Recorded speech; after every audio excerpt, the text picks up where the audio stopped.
Yes, more bird control gaming. Because he keeps winning, so I'm gonna keep playing it. At least for these big turns with the really good prizes, I'm gonna keep doing it.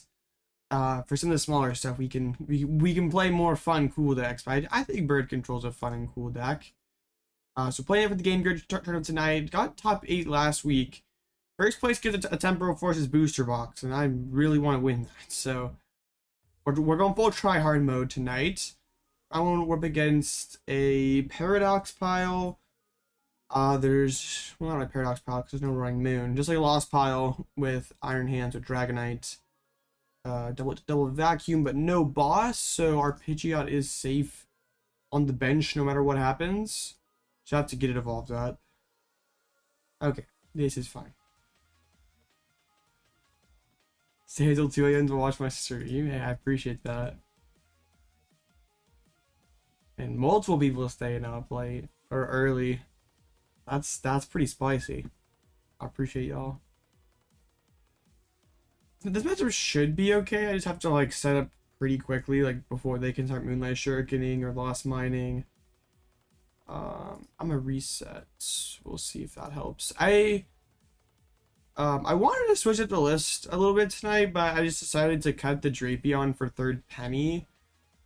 I'm kind of experiencing some trauma over Miraidon lately, because my last 2 tournaments I've been eliminated in top 8 by Miraidon. So I want to tech for it really bad, but like I have to just tell myself it's like not that high percentage of a deck, so it's not worth teching for.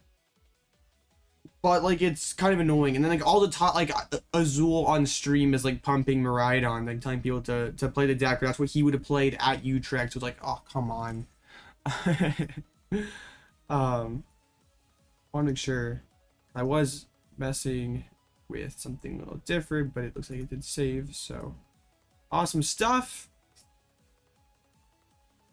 Christmas spirit in March, yup. Website not loading, you can't even submit your list. Dang, that sucks. I'm sorry, Blaziken. Alright, so the plan here is going to be Luxray early and snipe all their super odds, then use Radiant Charizard to knock out whatever dudes they're attacking with.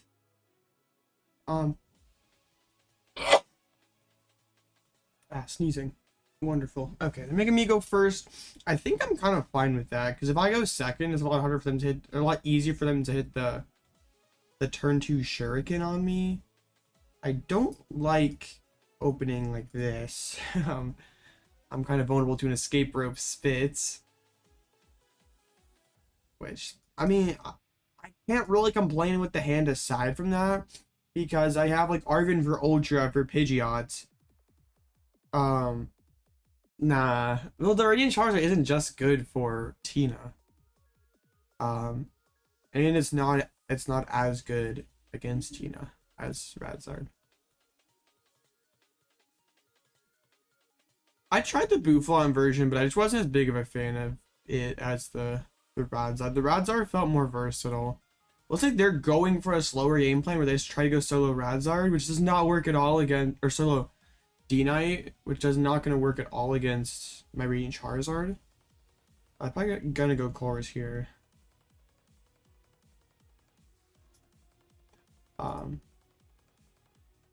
That means they're kind of conceding that they're not going to get the turn 1 spits on my Pidgey. So we like that. I don't want to be using Bufalons ever against Guardy. I understand what you mean. Like, we could lost zone energies and stuff, but then they can just retreat. So, I mean, we're putting 1 energy at the lost zone, but then they can just retreat and have a lot of energies available and knock us out. So, I didn't know if that trade is worth it. Oh, they are. No, they're not. Okay, I was like, are they gonna go for a Cram Spit turn 1? But no. I'm really cool with that. Like, yeah, that really works fine with me. Let's go for this Arven. Let's get this Ultra Ball. And Forest Sealstone. Pidgeots are in deck. Rotom is not. We did prize a double turbo energy. Is the Hisuian heavy in there? It is. Okay. You can kind of save a little time price checking then, because I'm about to just find the heavy ball. Okay, let's get the Pidgeot down. And they play no boss, so this thing is just entirely safe. I mean, they can Sableye it, but that's pretty inefficient. I'm going to go for the Hisuian Heavy. So we have the Rotom play. And I'm going to drop the Forest Seals to... Oh, we brought 2 bennies. Okay. I kind of want to like pre-drop the Forest Seal to bait a Vacuum, but I don't know. We'll just go with the Rotom. Not particularly helpful. Okay. They're probably not swinging into us. We're trying to decide what you want to play for a cup tomorrow. I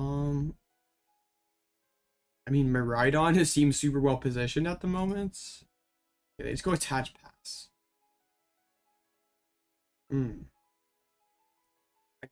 I think we go Peonia and start fishing for the all those pennies and the double turbo energy that are in the prize cards. Oops, let's do this in the right order. Not great. We'll do the Klara. And then Rotom. Oh, you want to go or stay home? Oh, okay. Okay, I'm sorry about that. 1 second.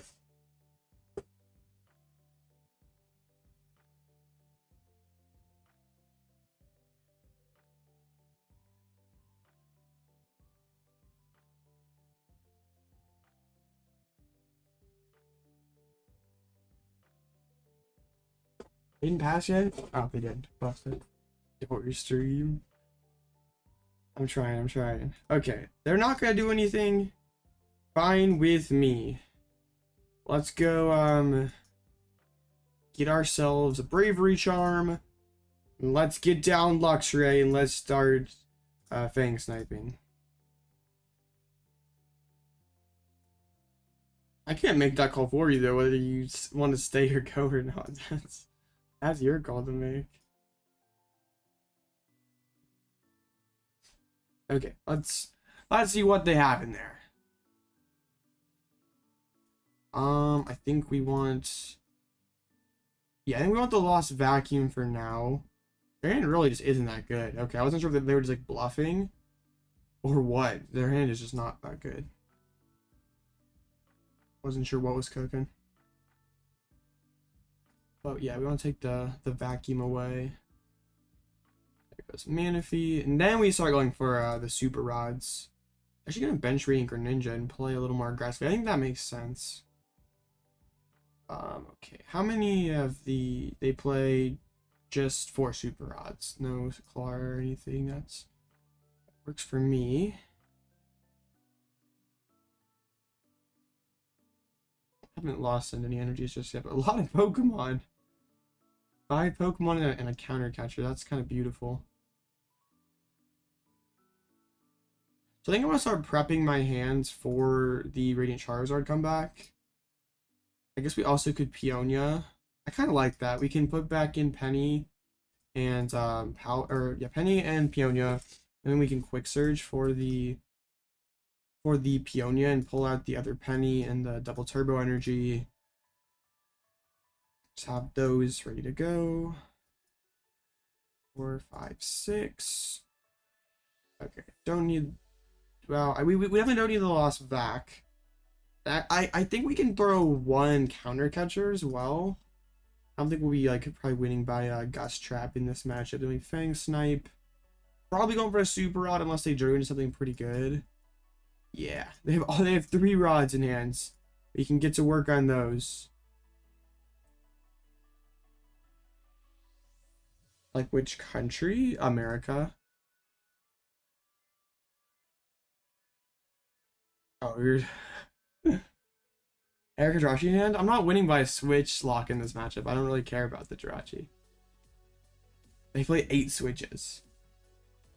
Okay, Dove. Yeah, because... Yeah, it's in America, so it's free. If it were in Canada or anywhere else, no, you have to work for that one. But America's free. I'm just gonna... Oh, they drew the Lost Vacuum. Okay. That's pretty spicy. I wanted to go after another Super Rod, but okay. So we can swing with the Radiant Charizard this turn. Well, I'm a card short. But we could go for Luxray again, which I kind of like. So yeah, let's do that. We can then Arven for Nest Ball for another Bravery Charm, and now they are out of catchers, so we don't have to worry about that. What do we want? What do we want? Probably like Yo-Cheer seems fun. Well, let's get a Fire Energy.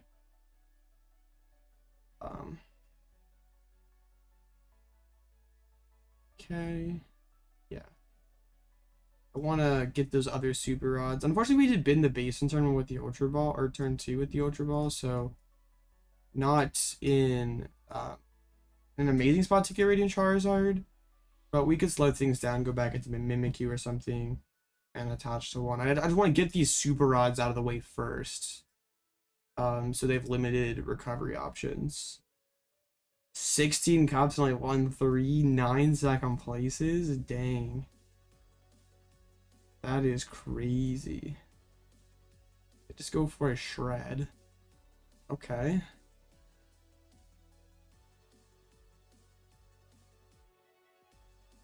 I think we... Nah, I was gonna say, can we switch card to damage? But we can't. I don't even know why I grabbed Sisters. I can't even really use it.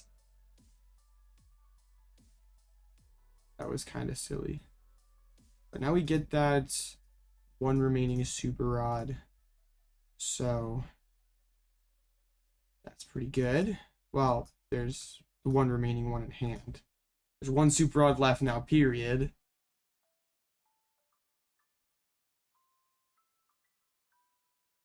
See what they probably another shred here. Can't really do too much else. And then I quick search for yeah, I should grab something else last turn. I quick search for Radiant Charizard. I guess we can probably get the, well, nah, we don't really want to. Ultra Ball doesn't really seem too worth right now. We do this. We can Penny.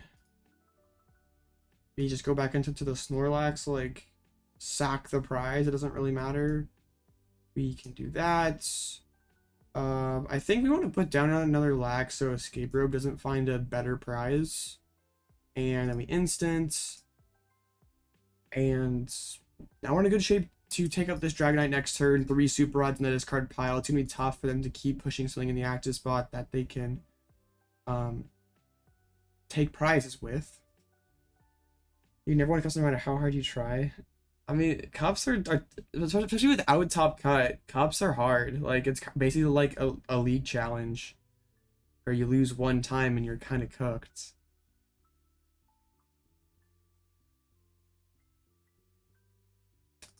What's up, Casey? Thornton in this deck is sick.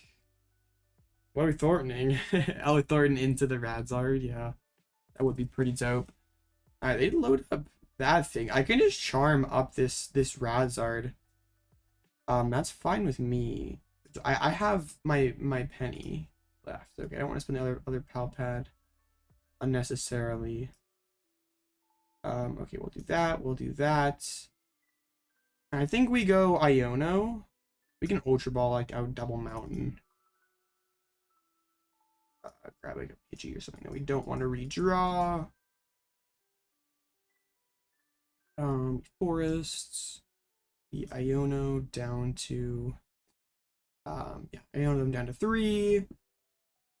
Limit their options. We drew the penny, that's pretty good. Now it's quick search. And then let's go find Luxray for the future. Because we could just be going back into Fang Snipe next turn. Yeah, let's blow this thing up. I don't remember where exactly I put all my prizes and what's good or not. I put that a counter catcher somewhere over here. It was either 4 or 5. Oh, it was 6. I mean, the nest ball is not bad. Remy destroys your cups playing the nets. Dang, that's kind of crazy.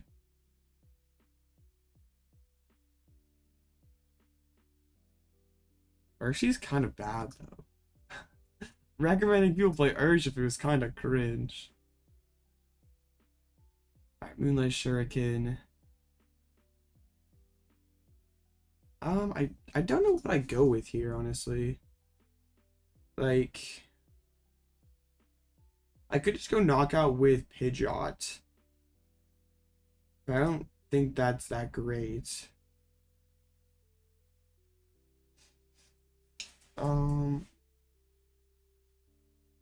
They probably ping my Rotom.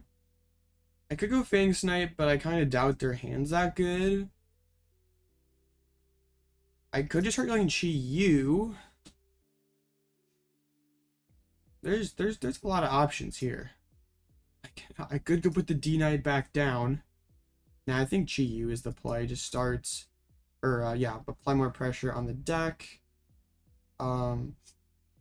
We can quick search for like Team Yell's Cheer. We can do this because then it lives 2 spits, so that's pretty nice. Jealously Singe. Nothing too much there, but we're trying. That's what's important. You want to play Guardian? You just can't beat Zard? I think Zard should be a pretty good matchup for you. Probably just doing something wrong then. Why can't you late submits? It's the late submission's like up to the tournament organizer. Like some TOs just won't let you do it for whatever reason. Okay, let's yell cheer back in a ton of pennies.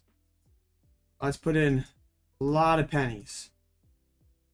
Seems great. And now we just Chi-Yu spam for the rest of the game.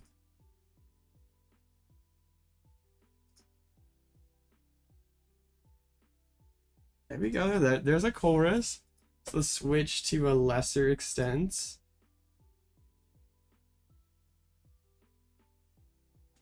Okay. They just spits. Like, if I ever jealously singe and just hit that for a super rod, the game's just instantly over. So, we're just, yeah. I mean, it's still kind of scuffed for my opponents. I, like, honestly could go, like, Echoing Horn, bring back the Dragonites, and, try to trap it, but I think that kind of helps them. It's a Snorlax with Tina. There's a super rod. Yeah, this game's over. They can't even attack with a Dragonite again. Right? Yeah, so now, yeah, the next turn, we go Echoing Horn back, Dragonite, counter catcher it up, or boss it up, and then it's a race against their switch cards. Like eventually they're gonna run out. So yeah. Pretty commanding position, 12 minutes left, so this game should always finish. So I like this deck more than like regular block, because like regular block would have had a tough time getting through that like solo Dragonite board state, but this isn't so bad for the bird control deck. No, only one switch milled that turn. They still have a lot left. I mean, Rope is, I guess, technically a prize card, right? How do you beat Zard with Guardy? Well, like, most of the time you get into, like, position where they have 4 prizes left, and they have 4 left, or no, wait, they have 4, you have 6, and you win the 2-2-2 race with your baby Guardies. Like, they can go out of their way to boss a big Guardy, but they leave a baby Guardy in play just to take 2 prizes again.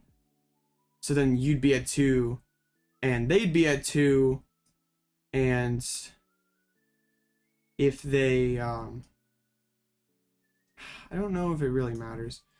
So then if they do that, they can't take their last prize because there's no 2 prizes on your side of the board. So then they have to go to 1 by not getting your active, and then you can just, yeah, big Guardian to Zacian for your last prize. At least that's like the usual prize map. Kind of slow playing a little bit now. They're slow rolling a little bit.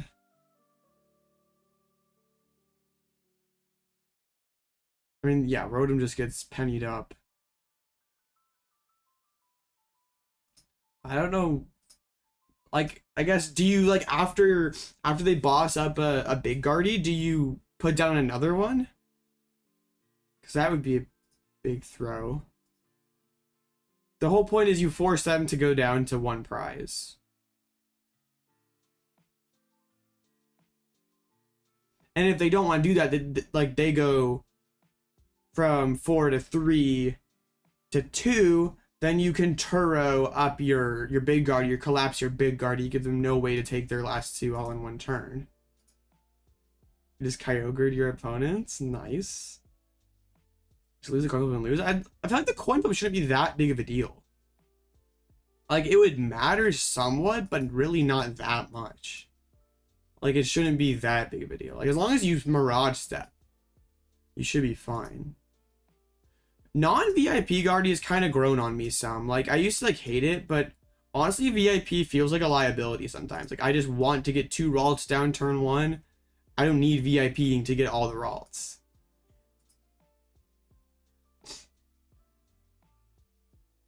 Well, you have, like, Counter Catcher to get Rotom or Pidgeot. Like, you don't have to... I mean, yeah, if you do whip the attack, that feels pretty bad, I guess.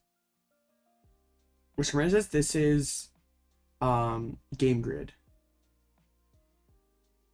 Comfy attached pass? Oof, I'm sorry about that. This man slow playing me? My opponent said it. This is kind of funny. In Limitless chat, my opponent said, sorry, trying to figure out my outs. Like, they're listening to stream and hear what I'm saying. And they think they're, like, trying to be discreet and type it in Limitless chat when, like, how else would I hear that? How else would they hear that I'm saying they're slow playing? I don't know. I feel like you really overthink these cups, Blaziken. Like, it's just a League Cup.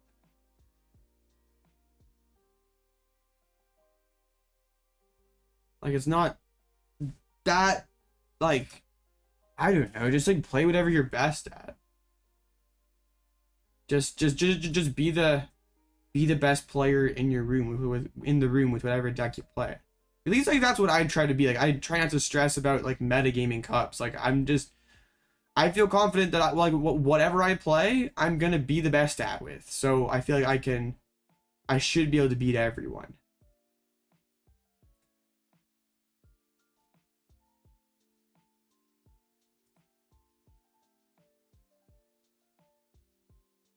And then, like, if you, like, kind of, like, dive into, like, this person's 100% slow playing. You dive into, like, the weird dynamics of, like, metagaming certain people and stuff. Like, they can always switch their deck, too. It's just, like... And then if you, like, play out, like, a counter deck to what everyone else is playing, you kind of put yourself in a spot to just, like, sometimes not do very well because you yourself, like, you don't know your own deck very well. Like, I'm just gonna, like, press Jealously Singe. Alright, they're running out of switch cards. They have 1 rope left, I think. Didn't they lost zone 1? Oh no, they still have 2 ropes left. I maybe should have benched Rotom again.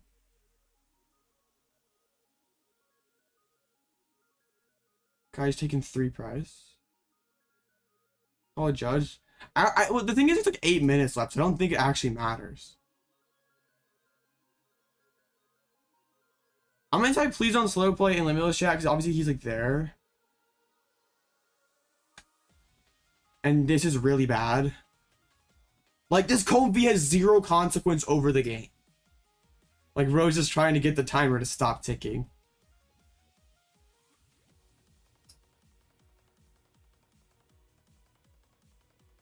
I feel like I should still call a judge. I mean, because then if I get him to like,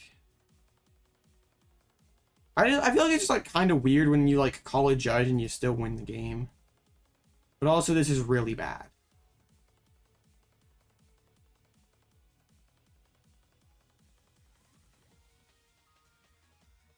That's why you play bird control, so you don't auto tie. I think bird control, honestly, it isn't even biased. It's one of the best decks in Best of One.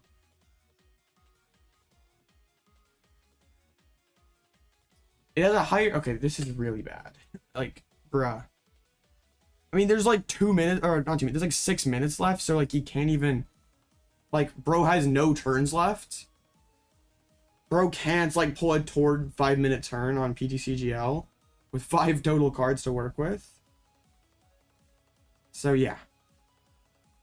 Aren't you auto-type bird? Because you're a more aggressive deck. Like, Luxray is quite literally the best card in the deck, and your main win con in a lot of matchups. Not win con, but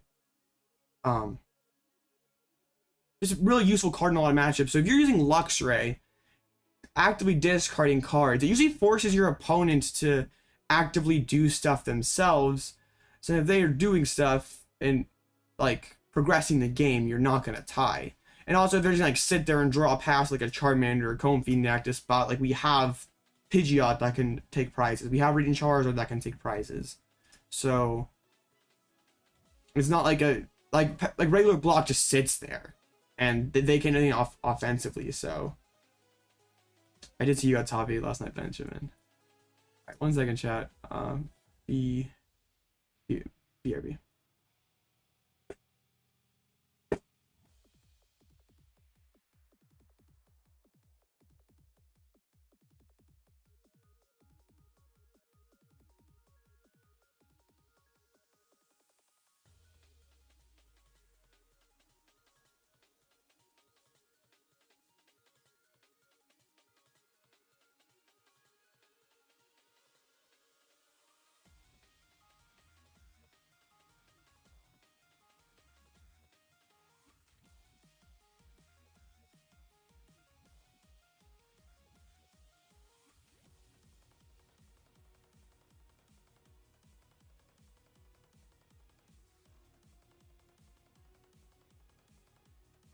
Bruh, saying this deck is inconsistent is kind of cope. Like, I wouldn't call consistency a strength, but I wouldn't call a weakness either.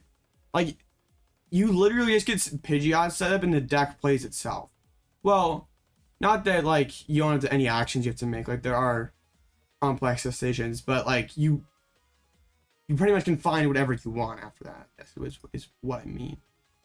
Like, I have had a pretty good run with this deck lately, like online. And like all best of one. So like if I brick too much, I'm not doing very well in these online tournaments. See 3 of them tonight. Are they they have the fire energy builds. Hey, it has the 2 penny. Might be the old list here. Okay, I do kind of want to rant about Echoing Horn though. I hate that card so much. Because like it shouldn't matter in closed lists because a good player will never play into the card and make it valuable.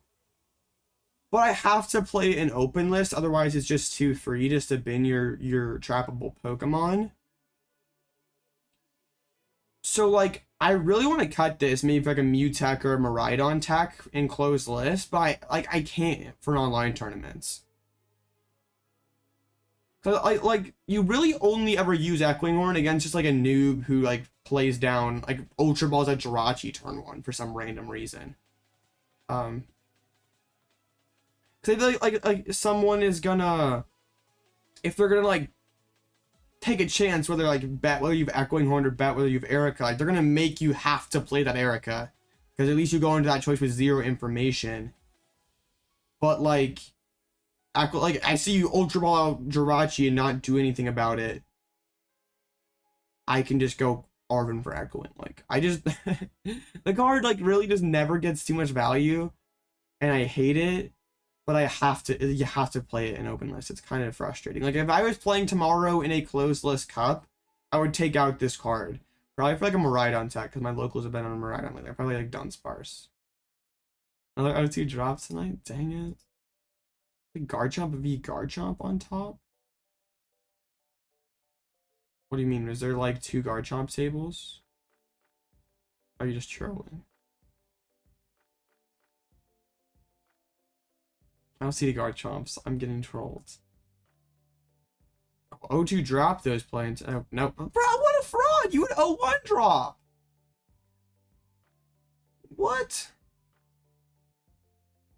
That feels very fraudulent.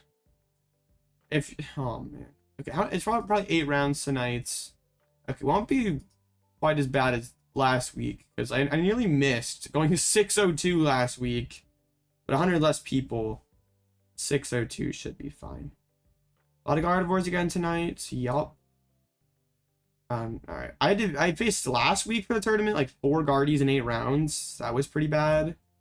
Probably gonna get some Zards, because I haven't like faced Zards remain popular online. It has lost a little popularity lately, but it's just totally free. I haven't faced too many of them lately. I don't like my Turbo Miraidons there tonight. I feel like people are catching on to it a little bit, that it's pretty solid deck right now. Garchomp VXPD, ignore Miraidon. I got you. If you don't respect the deck, is it really there? It's not, right? It can't hurt you. I'm playing 3 pennies. I'm playing 3 pennies. I took out the tech like Drapion or Spiritomb or Dunsparce, whatever that tech slot was. I put in a penny instead, because playing 2 pennies was always kind of awkward, because if you prized 1, it made looping them, like, it made it hard to loop it every single turn. What's the safest you can ID? 611? Yeah, probably. But if you lost round 1, then you might not be able to ID at all. I don't know what the bubble's gonna look like at 611. We have a little bit of a timeout here. Ooh, smart TCG playing tonight? I would not be happy to face that, but it would be kind of cool. Yeah, last week I got bounced by Miraidon in this, and late night I got bounced by Miraidon. I'd really just like to stay away from that freaking deck. Yeah, it's a rough world. Just win 6 in a row. How hard can it be?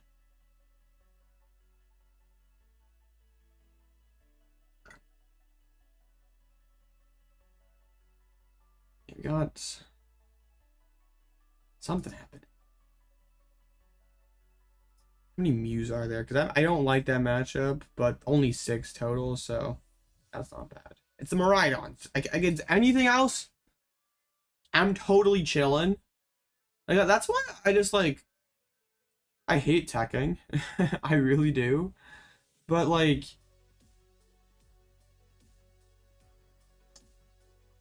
I don't have to worry about, like, any matchup if I attack from Miraidon and Mew. But I think 3rd pennies overall is the better, more useful card.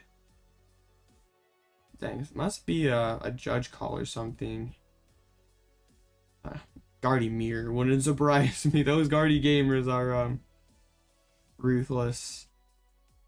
Yeah, I'm not happy about people hyping up Miraidon again. Hopefully, like the Charizard wins in Utrecht this weekend, and people just forget Miraidon exists. Because like everyone's hyping it up, and like whenever Azul says a deck is good, and that's what he would play, everybody takes that. So yeah. I know there's not too much of this format left, like only like maybe like 3 regionals left or whatever, like 1 North American tournament. Guardy with a Turo. Alright, this one's hard. We can do this one though. Gonna have to get some early Luxray going. Time to tech out against Miraidon. Yeah. Everyone! The stall player says everyone plays Zard, so the Miraidons lose. Everyone, just don't let yourself lose to Miraidon. Play decks that auto win Miraidon. I have a feeling that we're going to do the Guardy Gauntlet again tonight.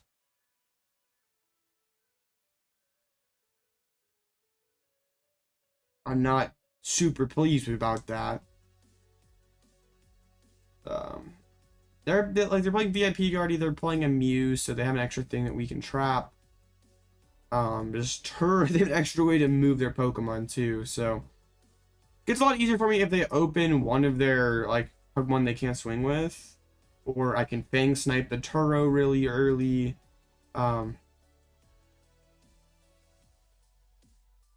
Yeah, because they usually aren't going super fast in the matchup, so.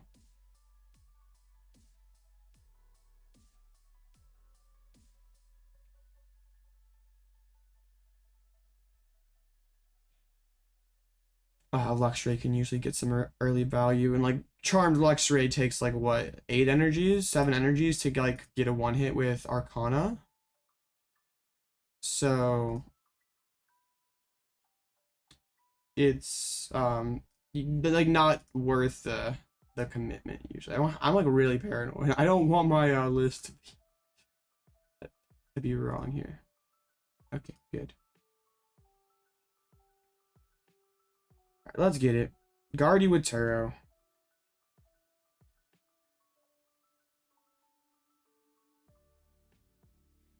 If my opponent accepts the battle. They might be resetting too, I don't know. Oh no, they got there. Alright, let's get it, let's get it. Dialga Jang PDIF and Fun Department. Hey, with the Metang after rotation, Temporal Forces, are we cooking? You have issues with Zardom or Raihan Stream Power, that's your problem. I don't know what deck you're playing, but yeah. CPOW beats a lot of stuff when it sets up, just the when it sets up part is sometimes finicky. Dang, Mulligan. I guess they did too. Carnival Raging Bolt next up. Yeah. I want Raging Bolt to be good, but I'm not ultra optimistic. Azul was kind of pumping oh, that's the bad Ralts. Azul was kind of pumping Gardevoir post rotation with like Drifloon and stuff. I did like that Palkia Raging Bull deck I posted the other day. Like I was like that deck was testing really well on Limitless Tabletop. Like obviously that's like kind of in a vacuum. But it was testing fine. Raging Bolt way cooler. I agree. You're not wrong. I could just straight up Fang Snipe. Like, it's not smart, but I could. We should get a... I prize double Pidgey. Heavy Ball, please be in there. Okay, it is. Okay. I would have raged if, I prize both Pidgeys and Heavy. I'm gonna put I'm not gonna pop the Forest Seal Stone, but I'm gonna put it on the Pidgey anyway, or on the Rotom anyway. It's like more likely that they Iono me next turn than they find their lost vacuum, I would say. Oh, bust attack. Having to play Sadas and Guardy sounds gross. I mean, I guess you have enough like mid-game draw that like you hopefully aren't too bothered by having to play like a dead card for most of the game. It just kind of sucks. I think a couple Curlies of all day, but they're leaving the memory skip dude in play. Yeah, I could go that route. I just have to like set up first. There's the Iono. That sucks. Dang, unfortunately did not find any of the pieces. Pidgeot, Arven, Candy, Ultra Ball. Yeah, going aggro is usually pretty... Whoa! Why did they do that? Okay. I can work with this.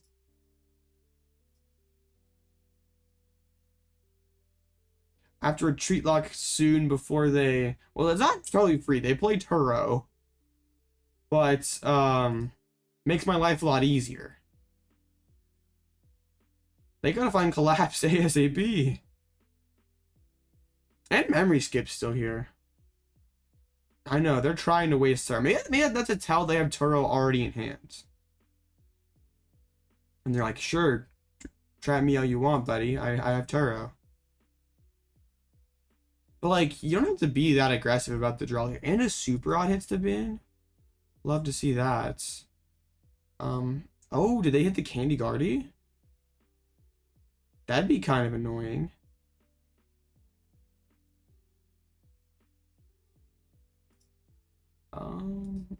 Haven't slammed it down just yet. There's a Scream Tail. There's a Scream Tail. Retreat. Okay, didn't quite... Oh no, but they have probably the Candy Guardy. Oh, this is actually pretty bad. Because I prized the other Pidgey. Oh no. I'm lucky they put down Ninja. Otherwise, we...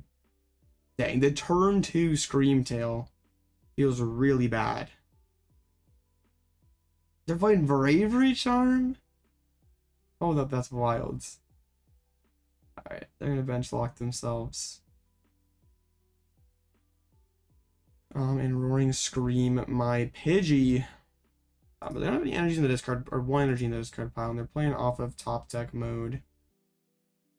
I guess they have a couple refines. Erika, you aren't very useful. Huh. I would like to, let's see if we can pull out Pidgey. We did, okay. Cheryl, Erika's, Nest Ball. He's just gonna get shuffled back in there, but that's fine. We find Pidgey. I think we popped the Forest Seal Stone. Ugh, that feels gross, but I have to move this Scream Tail.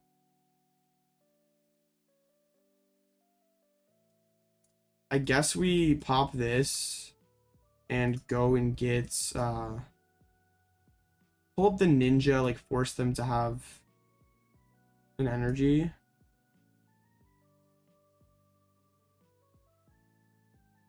It sucks. I don't like doing this.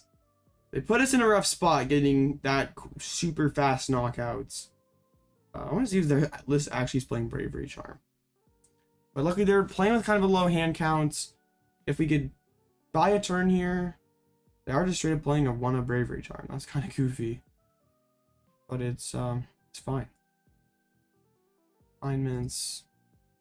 And if I gust this up, then I'm gonna say maybe it sticks for a turn and we are big chillin'.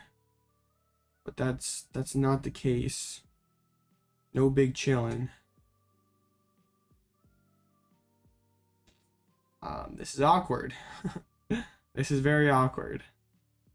Well, I think next turn we Arven for counter catch and drag up the Rating for Ninja. And then we're sitting behind the Snorlax.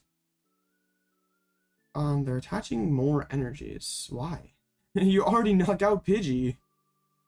That's just kind of a waste. Alright, binning their own counter catcher. Yikes. I was saying, like, with VIP I like VIP Lusgardi because it does it like Mirage 7 does its thing, but then it's a then we see VIP Guardy get the turn 2 attack. Okay, that's actually a pretty okay top deck.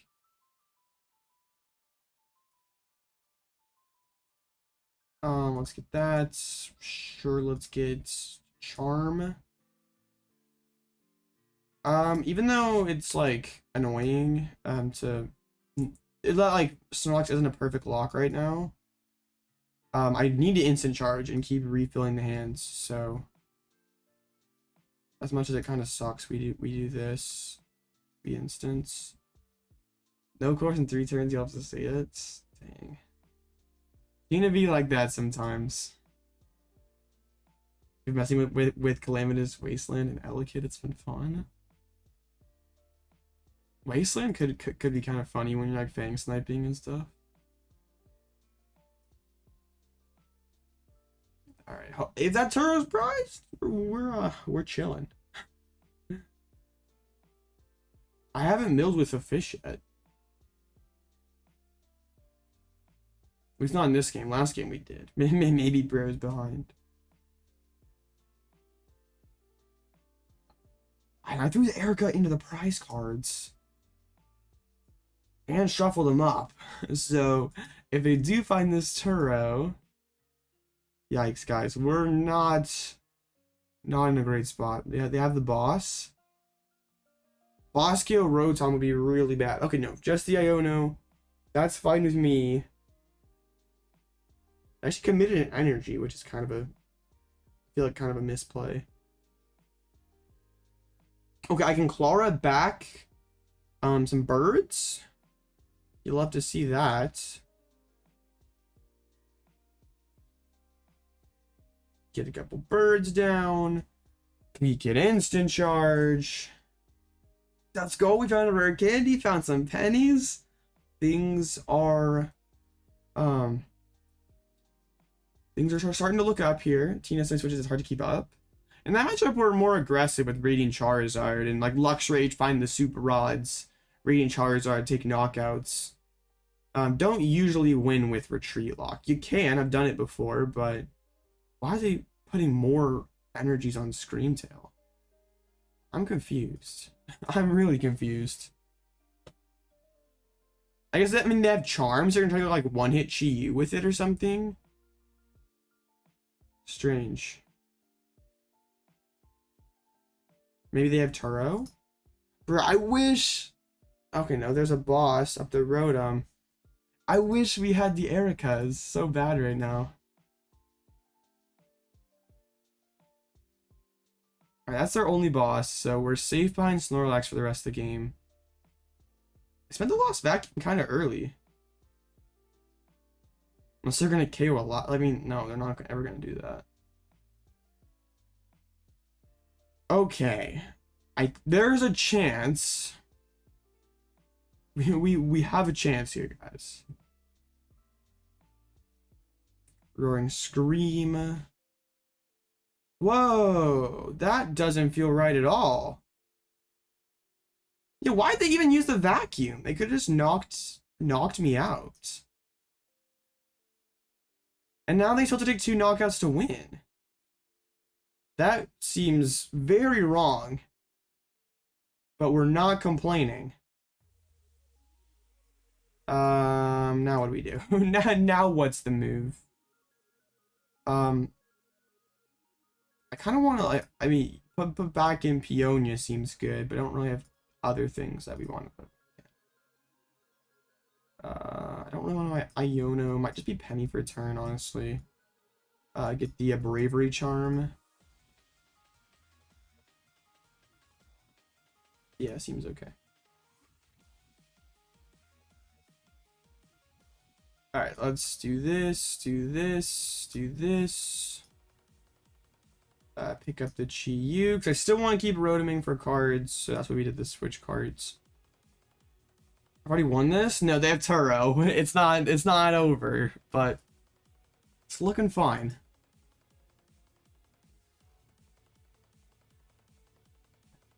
I mean, they gave you the ninja on the bench, so I mean they clearly don't have like an insane knowledge of the matchup. Like, okay, there's Manaphy getting bent. So I was just complaining about how Echoing Horn's never live, because now they can Turo, but what we can do is vacuum and KO their own Screamtail, and then go Lost Vac.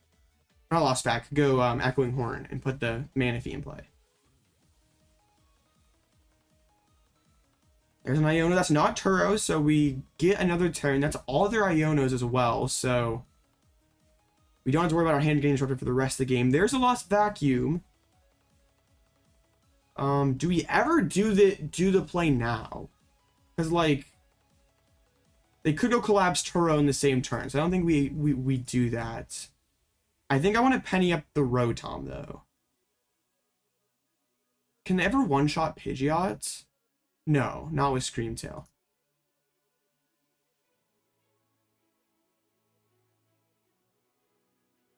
Okay, let's penny up the Rotom.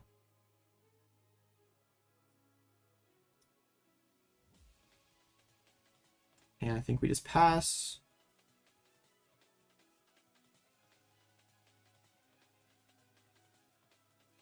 Hornus died of the Slander. Yeah, I know. Well, like I said, assuming your opponent plays properly, it doesn't come up. But my opponent gave me Greninja, and now gave me Manaphy. And they're running serious risk of decking themselves out so they could cheat you play. Well, that's free, Benjamin. We take those.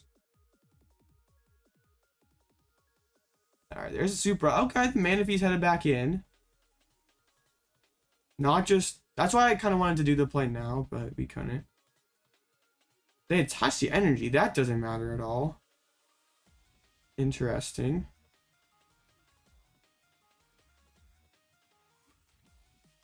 Okay, let's just go like quick search for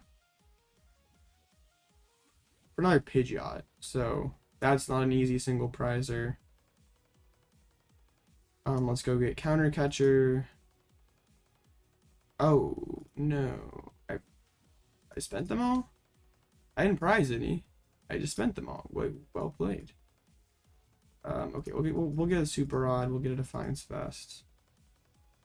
Oh, they did Rod and Manaphy, just didn't show. Alright. Kind of weird that they haven't showed the Turo yet. Could be prized. I don't know why they would attach the energy if... Yeah, they can't press another ability or they deck themselves out to Chi Yu. We might be able to deck out with Chi Yu anyway. Okay. I think we try to Cyllene back in a counter catch this turn. Broken. I should have quick search first. But that's alright. It's okay. Now we can just go and grab the counter catcher straight up. And we can pass. I could have like prepped towards the... If I would quick search first, I could have like grabbed Penny and then put that card on top. And been like, yeah, closer to the Chi Yu play. I'm going to challenge the wrong person. Uh-oh. Oh yeah, the Snorlax deck is very malicious. Yeah, now we can still win in... They can't win in 2 turns. And we can, so... They just pass. Alright, we just grab a Chi Yu from the deck. And I'm pretty sure... I mean, they're on both rods for Iono, so yeah, there's no way to put cards back into the deck, so... Next turn, we win with the... Oh, shoot, I forgot to put the record, the 1-0. Yeah, well, we'd be 2-0. Assuming nothing goes crazy here. So they had to have priced Turo. Collapsed, okay. But the Screamtail, that's interesting. I mean, yeah, they could build up a big baby Guardy. But they gotta have Turo first. And okay, Turo has to be prized. I mean, I guess we're about to find out because Chi Yu wins the game here. Yeah, the 3rd penny coming in clutch. Like I could have don't mind that I could have pal batted it back in. That was a strange game. My opponent really helped me out. I don't think Turo was in there. Okay. Hey, it makes up for the fact that they hit the turn 2 knockout on my 1 Pidgey. Well, we'll call it even. That's a 2-0 start. Sorry, I forgot to update it. after round 1, but there we go.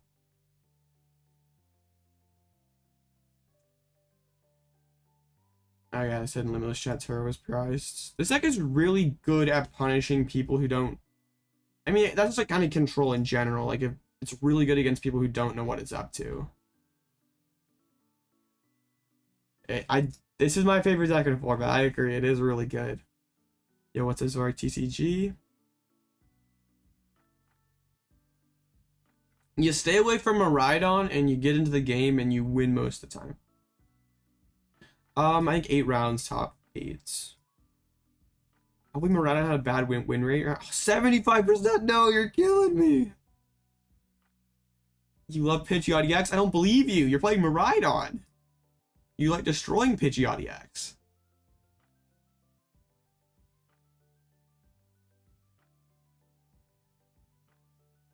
I'm not too thrilled about that. The Mews are doing mid. Well, the DT Mews are doing mid. The Fusions are doing well. There's so many people at 2-0 that, like, it's fine. It is fine. That game actually took that long. I guess it was kind of a longer game. So if Turo was prize, I'm not sure we would have gotten there.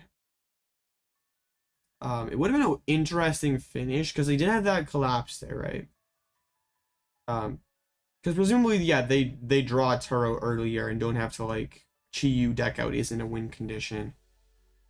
So I'd have to spread all their energies out and win the game that way, and have the collapsed. Well, I guess I could have like been more aggressive like Peonia, try to find the Erika, because then I can go like Vacuum KO Screamtail and Erika something onto their bench, and yeah, have that retreat locked for the rest of the game. Yeah, I don't think I had a better card, but prizing the Erika might have been a misplay. Yeah, had Turo not been prized for them. Hey, it's okay. Yeah, with all the Guardy gamers tonight, probably a lot of Guardy mirrors gonna make rounds go to time. Already facing 2 seat house. So Benjamin's 2-0 with the I assume you're still in the Palkia Kyogre sauce. You are. That's true. They would have been 2 to 6 there. They would have needed they would have been 1 turn away.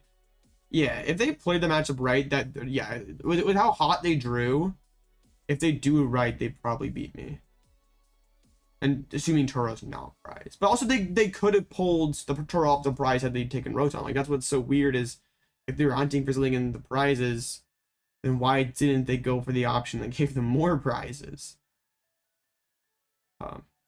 That's why I kind of thought it wasn't prize there for a second. Yo, I don't know how I would do against this deck because you have like a lot of switches. But Mimikyu seems like it'd be pretty good against you. That'd be interesting because there's clones and switches and stuff. I guess Mawile would be hard to deal with. No, I prized Erika, but I put it in there myself. I played Peonia twice, so I was able to customize my prize cards. Although this is funnier, but it is 0-2. Well, that's usually how it goes. The goofier it is, the less good it does. Yo, Nick Alvarez? No way. A one and only.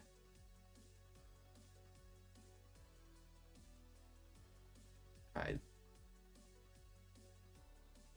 Some big names playing tonight. Always exciting. How do you find online tournaments to play in? The website is play.limitlesstcg.com. There's tournaments on there pretty much every night, American time. Even some European friendly ones too. But yeah, it's play.limitlesstcg.com. There should be like, if you go on like the main Limitless websites, like you go here, you can hit like play, and it takes you over to the tournament platform. I really want to do well at this tournament tonight, because first place gets a Temporal Forces box, and I don't want to pay the stupid singles prices, because like usually I just wait to buy singles, and that's fine. But like I'm going, like if I'm going to regionals there, I kind of can't like be like, I'm not gonna pay $40 for a prime catcher.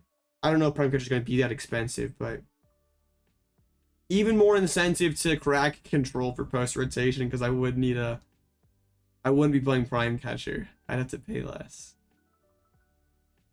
With how I've been rolling with control in this format, if it's good next format, definitely could see myself playing it. I do think the deck has some issues though, like Lugia and Arctina are both pretty tough matchups on paper. And also you lose consistency with Stormy Mountain leaving. Well, Stormy Mountain is actually kind of a big loss. Like playing Artazon just isn't the same.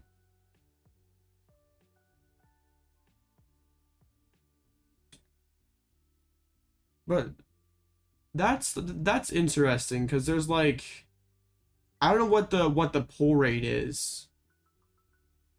Yeah, I don't know how Japanese prices like usually like translate over.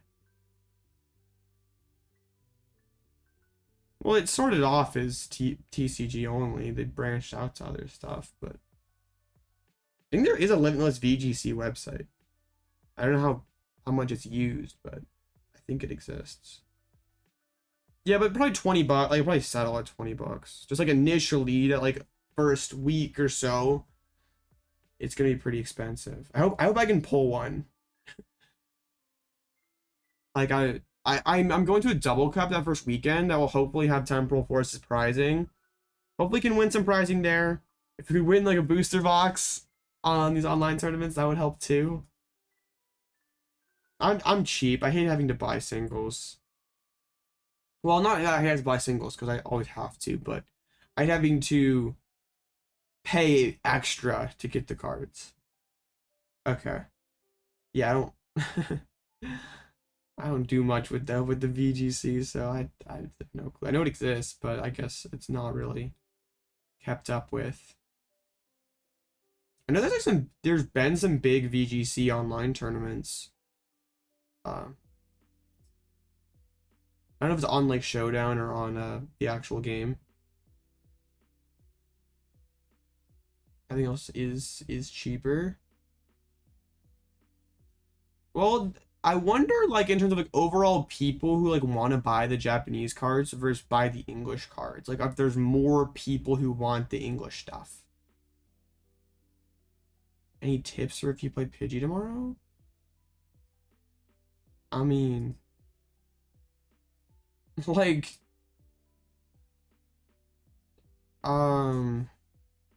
gosh,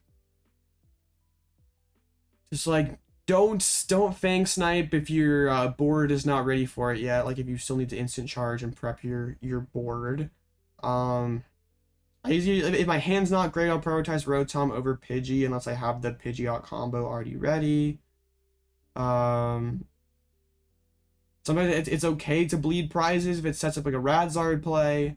Like against Tina, if they start shredding really early and only have like one Tina ready to go, I'll sometimes give them those two prizes so I can go Radzard and put a lot of pressure on them. But yeah, Luxray is usually pretty good early. Just make sure your board can handle it. Could Bombardier fit? I don't think so. You'd have to like, there's not too many switching cards in this deck, so it'd be hard to get into turn one. Hope I'm having a good day. I am, Zid. I hope y'all are all having a good day. I'm gonna try this weekend to get a bird control guide made. Now that I've been like kind of being more diligent with the contents, I really want to try to get one of those out. I've gotten a lot of people request that. Should you go first or second? Well, I think it's depends on the matchup, but blindly second's probably safer. Just like, yeah, you got higher probability of setting up. But against like Chien-Pao, like a deck like a Reading Greninja, like Chien-Pao, Goldengo, Gardevoir, want to go first against those. But yeah. Second is safe. Okay, timeouts. Let's try to keep these dubs rolling. Hopefully prize a little better than I did that last time. Pricing double Pidgey is crazy. It's not as bad as pricing double Pidgeot. I'd prize double Pidgeot finals of a cup. That was pretty wild. Luckily, I opened Peonia, so I was able to turn 2, pull one out, but it was like pretty sweaty there when I like open Hisuian heavy ball and Peonia and I play the heavy ball. It's like, oh, there is 2 Pidgeots in here.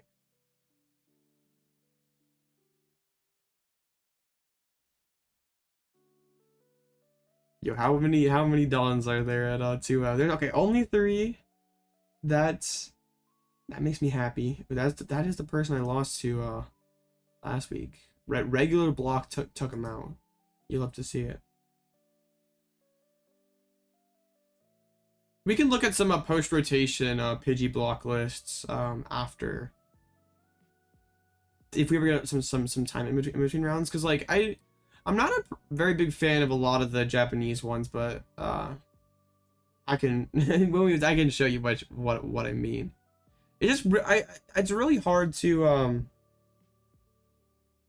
build an anti-meta deck when there's no meta. So like, kind of can't blame blame the list for not looking very good, but also no excuses. I've just seen people like cut Luxray, and that card is broken, especially with the new Cape Ace spec. Like, I know Aery's good, and Aery might be a one of. Like playing 2 Aery instead of Luxray, no shot. Like that, sitting behind Luxray and just like taking, like I know like Aery and Luxray kind of have a similar job, but like Luxray, it's just like you can tank with Luxray, so I guess you could also tank when you're playing Aery. I don't know. Maybe I'm kind of coping because Luxray is so good this format, and maybe things have changed with Aery. But yeah, then like also, I don't know. It is kind of weird though, because like if you're playing using Luxray, then you have to penny more aggressively. I mean, like you have to bleed those prizes eventually, to, like get Counter Catcher going, get Bravery Charm going in those matchups. I'd rather do that using Luxray and like actually taking resources away than, I mean, I guess I also could sit behind Snorlax and Aery and do the same thing. And you don't have Stormy Mountain to find anymore. It's kind of weird. Cause like if like Fang Snipe doesn't get a ton of value, like you're sitting there with like a 310 HP Pokemon, so it's not that bad, right? Like you probably poked away some sort of meaningful resource, and 310 HP, like what's getting through that? But if Aery's like whiffs, cause like at least if I don't know, it's like both have merit. I'm not sure you played both. I'm not sure. Yeah, there's gonna be a lot to test post rotation. The DTE just become a lot weaker of cards though without Luxray. Like you have them for Pidgeot attack and like earlier rating Charizard, but like you're not happy to see him early game anymore. Must have some kind of crazy judge dispute if we're 5 minutes over time. Goodra versus Snorlax maybe having some issues. Oh, you're playing Lax without Crab. You're asking for it.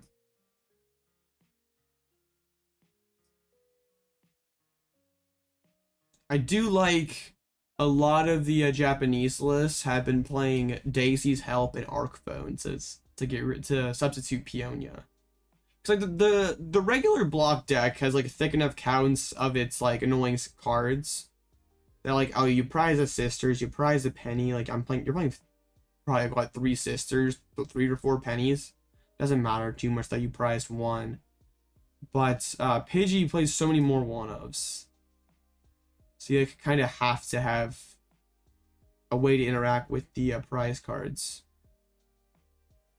So yeah, Daisy's Help plus Arcphone. I'm glad to pick up a Daisy's Help full art. I've been like trying to go out of my way and get full arts for bird control. Cause I price checking with the deck sucks. That's like my biggest gripe about playing it IRL. But if I have like all shiny supporters, it's like easier to remember what's prized. Like they look so much different. Or at least if some of them are full, some of them are not. Like it helps me price check faster. That's true. And like also if ties are a double game loss, like playing a slower strategy like control is maybe not worth it. So they're maybe not as quickly refined as some of the other stuff. That's that's something too. Dang, this timeout's kind of crazy. I'm gonna check their Discord then, see if something happened. Tournament organizer fell asleep, maybe. I'm sure there's other people. Or yeah, it could just be Data Gujar versus Block having a rough go. But I definitely think there's opportunity for control to succeed next format when like Charizard's gonna be BDIF and you have a free matchup into the best, most popular deck. Like Miraidon is gone, and that was one of your tougher matchups. Mew is gone, that's was previously one of your tougher matchups. Like Lugia and Arctina are tougher, but they feel like they could be winnable. When I start playing Angry Birds, deck is just really good.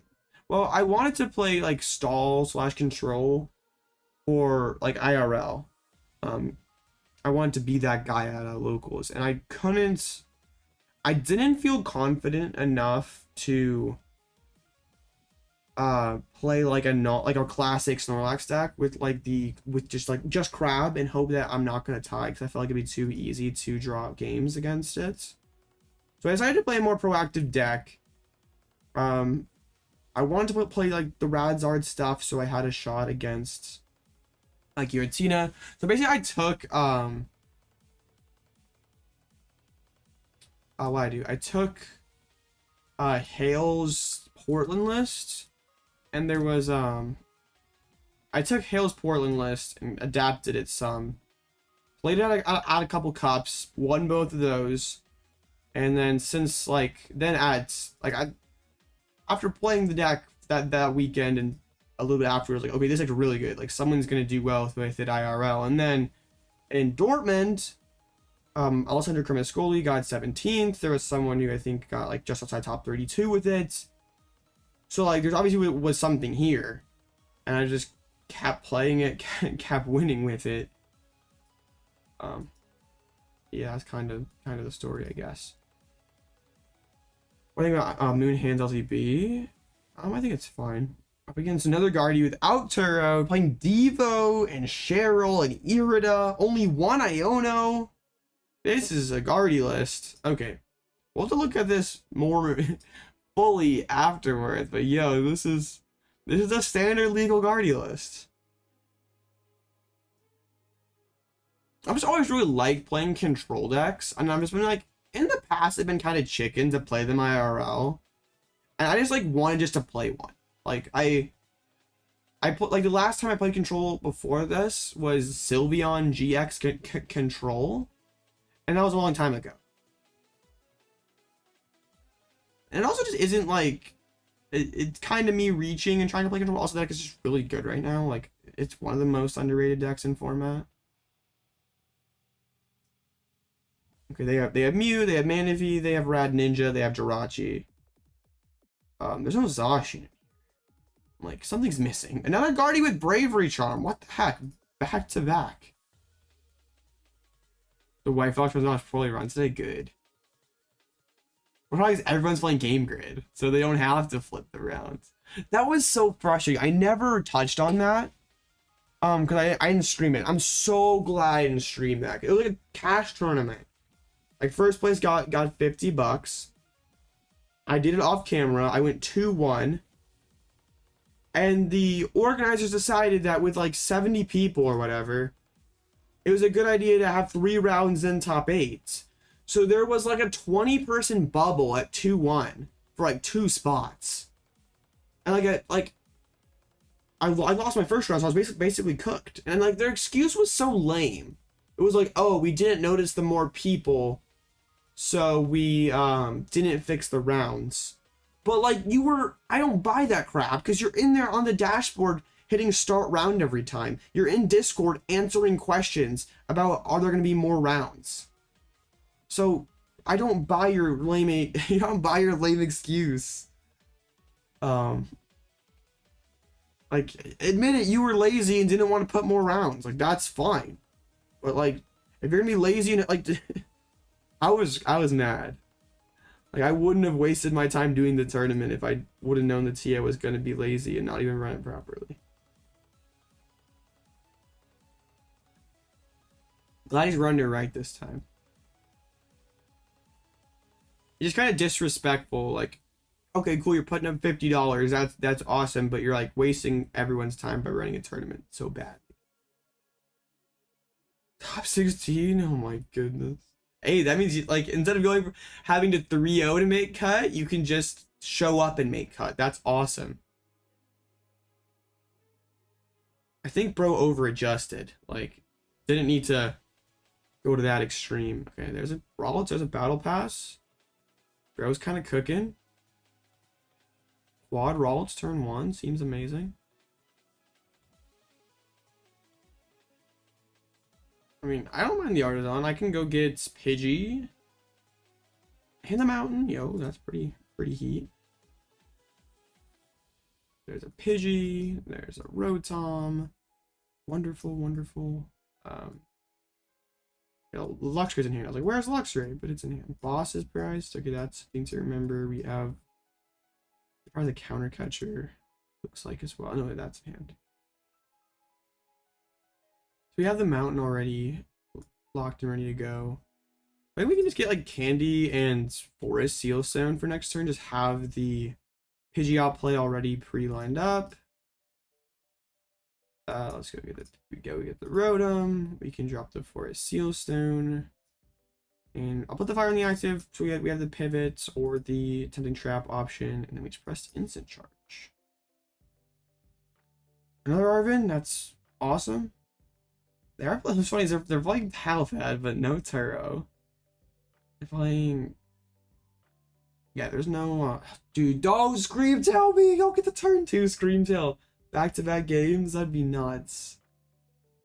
So I wish I could win the flip and go first against Gardevoir. Just a teleportation burst. I would have been kind of mad. I would have been kind of salty. Okay, let's go get an Ultra Ball. Let's go get a Bravery Charm. We can get rid of Defiance Band Mimikyu. Nah, Vacuum Mimikyu. Don't need the... Oh, Defiance can come up. I wish I held the fire so I could go... oops. So I could go Chi-Yu and start milling. We still could, actually. I think I like that. Just like force them to play the game because they're like kind of like slow rolling. Like not. I mean, they could just be bricking, or they could just be like, I'm also not going to do anything against you. So, either or. So yeah, let's do something then. Let's make them have to play the game. They do play like 2 boss. We could mill a Pokemon and force them to have to play Super Rod, or just hit a couple Guardies, slow their game down. That works. I always get to see the bird control content. Oh yeah. Darty and Curly Mill. Yeah, we're cooking. The retreats. Try and get energy in the discard pile. Alright.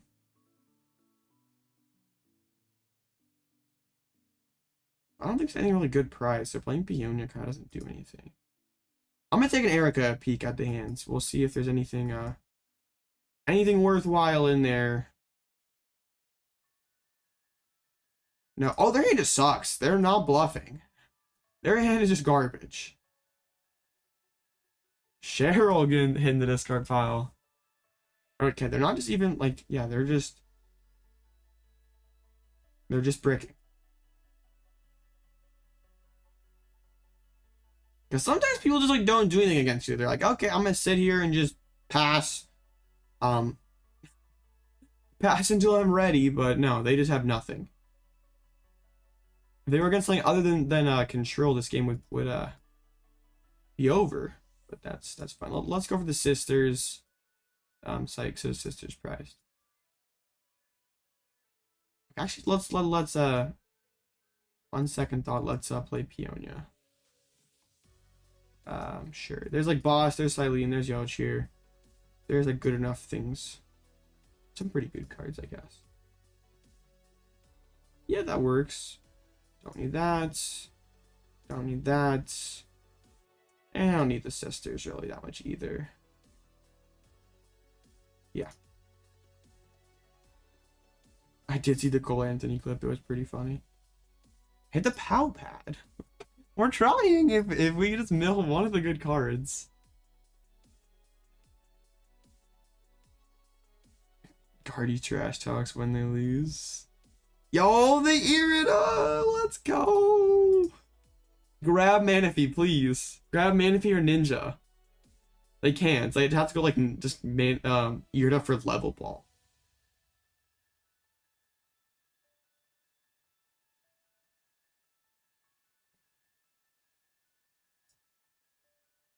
Why they grab Ninja? Yeah, having absurd Pokemon knowledge. Oh, they're gonna Ultra Ball anyway. Probably play a Super Rod. Yeah, that is pretty cool. All right, they're going aggro Guardy. It looks like. All right, now we just start spreading the energies around.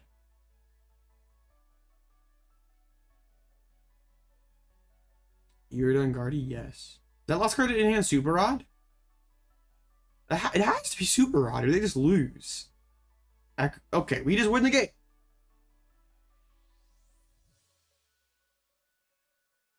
Yeah, we just echoing down Ninja. I'm doing Ninja to Jirachi so they can't just like charge energy cheese over and over again. Because people love to cheese.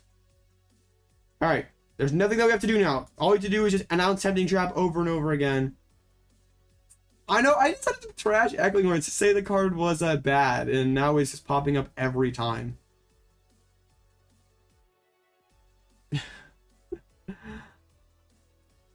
Also, people are just like playing themselves into it. It's like kind of hilarious that it's recurring this much. Alright, the clock's really my only enemy here, so I don't need to like do too much extra just aside from announce Tempting Trap every turn. I just want to pick up the GU. They only have I know, right? Their list is wild.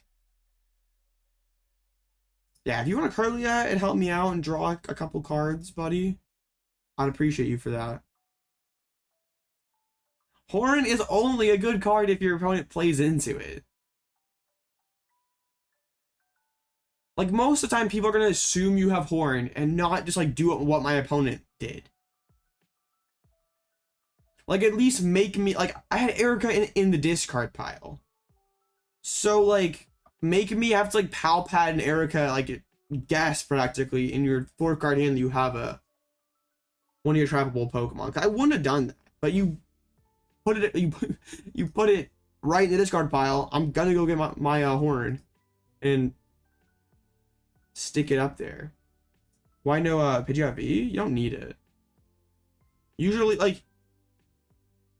You don't have too many games where you're having to like Pidgeot and wait for your opponent to deck out, right? Like you win the game like just win the game proactively, or you have like, I mean, Cyllene and Palpad and Yochi are basically infinite too, right?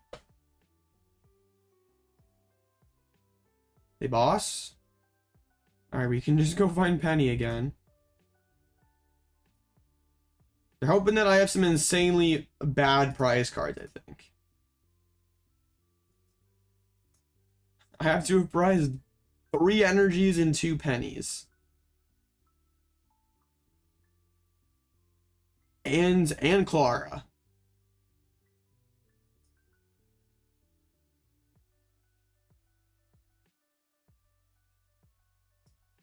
In all the games I played a bird control, I'm in like one time I was like, Pidgeot would have been good, and I was like, just when like Cyllene flips gets sketchy. I'm glad they're drawing cards. They're not trying to slow play. I'm not factoring bad luck into my game plan though, huh? I'm just gonna hit heads. And usually you can, like, it's not just one double tails that ruins you. It's like back-to-back double tails. Like absurdly bad luck if you like, if you manage things right.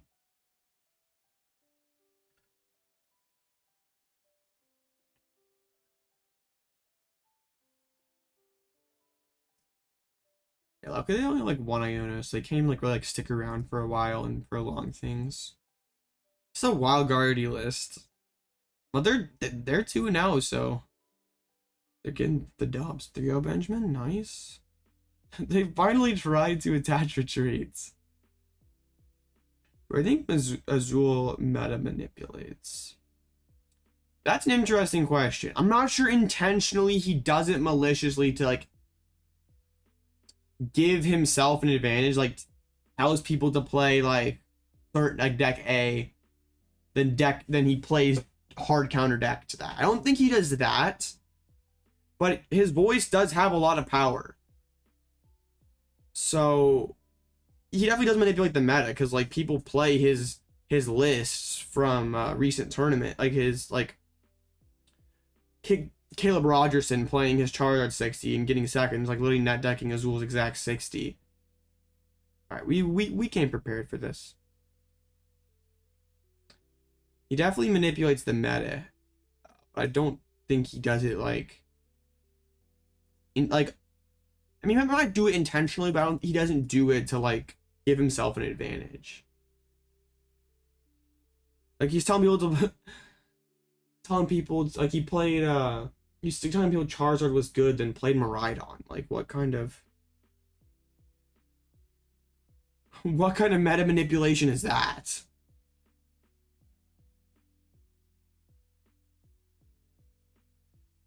I feel like the like old days when like DDG was like winning everything, I felt like some of their content back then was kind of meta manipulation. Like when you write an article saying certain deck is super good and you roll up with like a hard counter deck, that looks really bad, but I don't think it happens too much anymore. Yeah, they had to play Iono in the same turn.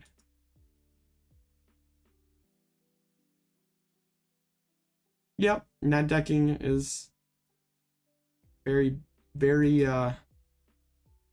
cool. Net decking is a very real thing. Whether you like it or not, if you do over the list, it's gonna get picked up by other people. I mean, I kind of experienced that, and like I'm not even close to Azul's size. Like, I mean, yeah. Even people who like don't have like channels, who just like play limitless tournaments a lot with like weird stuff, they get copied for sure.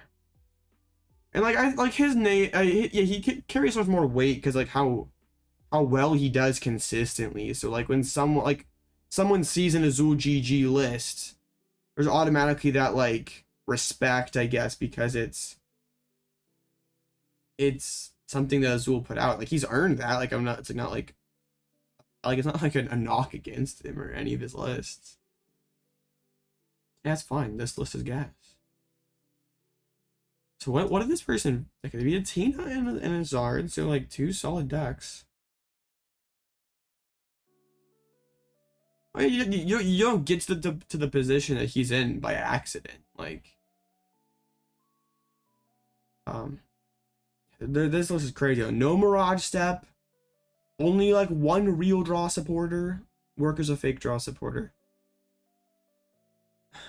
Devo though, we got Devo, we have a Vessel, a Bravery Charm.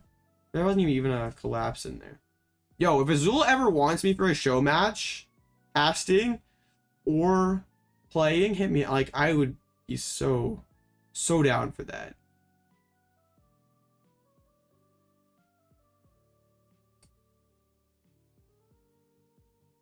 That'd be an epic crossover.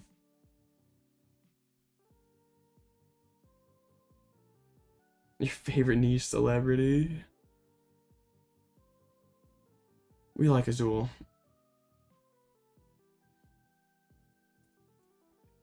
I did say we would check out some of Japanese control lists. I'm a man of my words, so we'll do it. Oh, he is doing his RECS rank. I'm not #1 Azul fan. I wouldn't say that, but all right. So let's just find some of the recent winning ones. There's this one here. And it's kind of interesting because like we have like the Luxray, the baby Luxray in here to try to like have a way to one-shot Lugia. But I don't think that actually works because like Lugia then just like, oh, you're not gonna throw 1 Lugia. They just like start swinging with like Lax or Chinchino, and like they just put like a therapeutic on Lax and start hitting you over and over again. Like, what do you do about that? I think you have to like. Kind of like the Guardy match, you like have to like play like heavy Yakimo and just try to spread all their energies out. And I'm not even sure if that works because of jet energies and stuff. Yo, I'm a W micro celebrity. We take that. Yeah, I don't like playing no Luxray V. That card's just way too good. And like also by not playing DTEs, you're not swinging with Radzard earlier, so you're like worse into the Lost Box stuff. I hate Crisis Punch. Cause like most of the time, like it's hard to swing with and for most of the game, and like I'd rather this just be a choice belt so I can like go earlier with a Radzard. Not sure how relevant that Tina match is gonna be, but like against Arc, like I'd rather go early game or earlier in the game belted Radzard knockout. Like you can make the situational cards work in this deck, but Crisis Punch ain't it.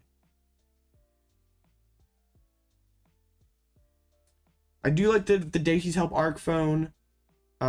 Cape is insane in here. I don't really like Double Sisters because like Sisters like already kind of a borderline card in Standard, or in this version of Pidgey block, in like current day. And I don't think that like changes. I really, if I were playing this deck for best of 3, I probably wouldn't play Sisters. Because like most of the time you don't need that like more proactive mill if you're just like sitting there with like Luxray taking their resources away. Like that can be nice, but it's like feels kind of win more sometimes. So 2 feels really excessive. But yeah, we like the Help Arc Phone. No Defiance Vest as well. That card is really good. Yeah, like maybe you're knocking out your opponent's 1 Arc V-Star with it and they can't respond. But yeah, I mean, it just seems so niche. Oh, in Lost Box, Crisis Punch is different. It's just in this deck, I don't really like it. But yeah, there is stuff to like here.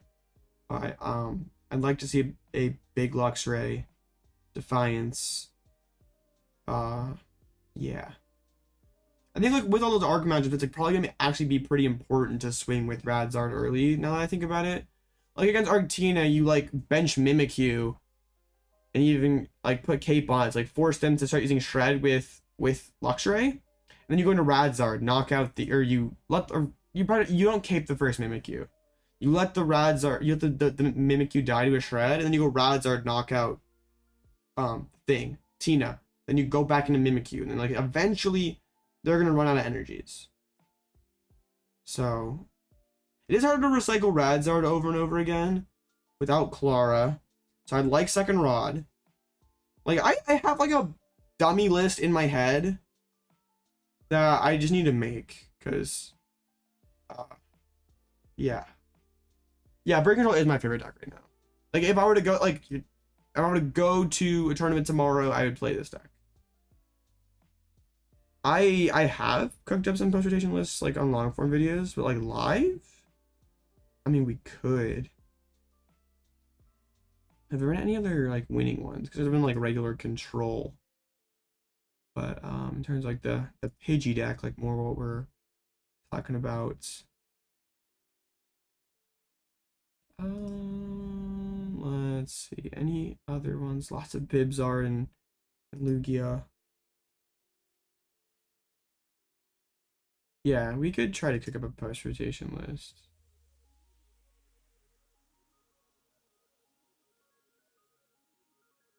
Dang. Okay, I thought there were more. But there hasn't been. That's sad. Rip, okay. There's just the one winning list. I'm sure if you went through, you could find some more that got like second or third or whatever, but unfortunate. Is there a difference between the Iron Hands Iron Crown and the Iron Crown Iron Hands? Or are they just there? Yeah, they're probably this. You know, I mentioned Prime Catcher in the video. Let's go. Okay, yeah, they're the same thing. Unfortunate. I was hoping for some sauce.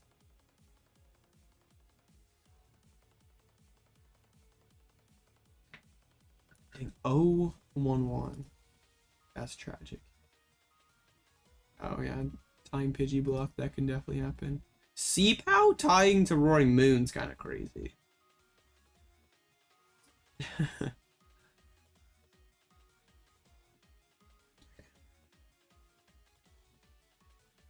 I don't know about that. Azul's got a pretty long track record. But also, like, sometimes I do go out of my way to play, like, I not just go out of my way, but, like, I don't play the most meta stuff. And, like, Azul is trying to, like, play the, not say most meta thing possible, but, like, always trying to play, like, the highest percentage win rate deck or whatever for that particular tournament. Usually sticking to more meta stuff. So that's usually not as much sauce. Not that I'm not trying to win, but I like playing more anti-meta stuff more. Maybe that's like also kind of a detriment though too. Like we kind of talked about in the past is like playing a deck that's less than the best when you like know that like there are decks that would be like Giratina and Gardevoir would be better decks than Bird Control. So am I throwing by not playing those decks? And it's kind of interesting because like one thing that Azul semi-frequently says is like good players don't have play styles. So like I mean it makes a lot of sense if you're always trying to play the best deck to win, and you don't like lock yourself into a certain archetype, right? So by like saying I'm gonna be that control guy, am I limiting myself? Probably.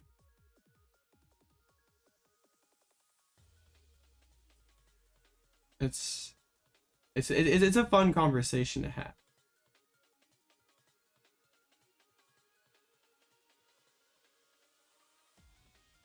But like also there's like those people like I mean Jared Grimes has had a ton of success just playing Chin Pao for months, and Chin Pao's been has gone through some stretches where it's not been very good.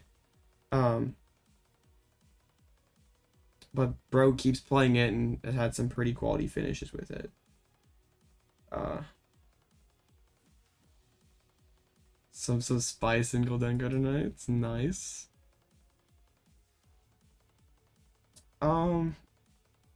Yeah, there's like merit to both, because like a lot, like you see a lot of the players that win have been playing like the same deck where like don't jump between archetypes. Like Owen Cameron played C-Pow a lot in the past. Maybe not a lot in the past, but it's a deck that he's clearly well versed in, right? Like Ryan Antonucci plays a ton of Gardevoir. And Brent plays a ton of Tina. Fabrizio plays a ton of Mew. Like, that is a recurring theme with regional winners. Like, John plays Tina. So, I mean, there are, like, the Azuls who jump across things. But, yeah, also there's people who just main one thing and are really good at it. Is Stingling so bad past rotation? Probably. I don't know why it would get better.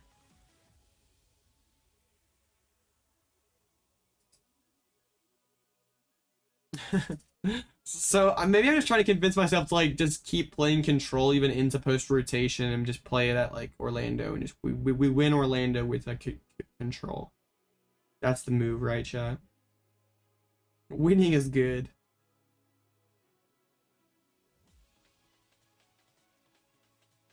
Okay, no path. That is certainly something, but like also just like you're still like a clunky deck that struggles with energy acceleration. And like the card just still doesn't do very good damage. And all the best abilities in the game are still EXs that you're not locking down anymore. It's interesting. Another thing that like Control has going for it, especially like an early format tournament like Orlando, is people like it won't be like a high, like people are gonna be scrambling around. Control's not gonna be a high priority matchup for you to test. So is that, yeah, Control usually has a pretty high win rate, because like day one you'll just face people who just don't play very well against you and you're just so disadvantaged based on that. Like you win games of Control a lot of the time that you shouldn't normally win just by being your opponent not being competent in the matchup.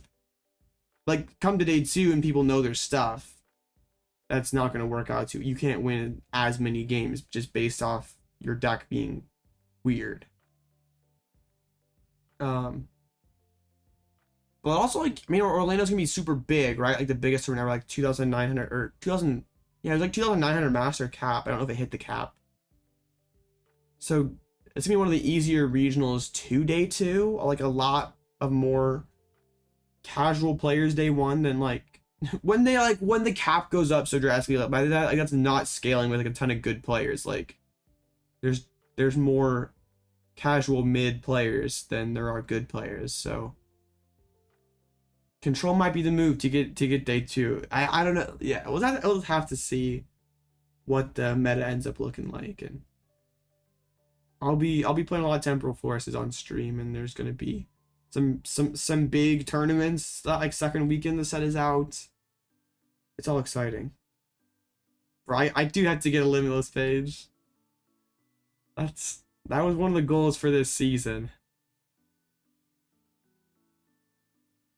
Orlando will be my first major, my first chance of the year.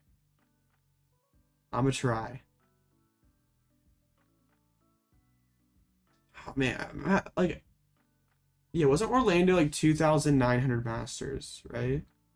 No, that, yeah, right? I have the screenshot. Yeah, 2,900 masters. So you can make day two and get top 512. That's kind of cringe. Yes, we hit Zard. Let's go. There's one switch in here. No Devo. Oh, but there is a Turo. Okay.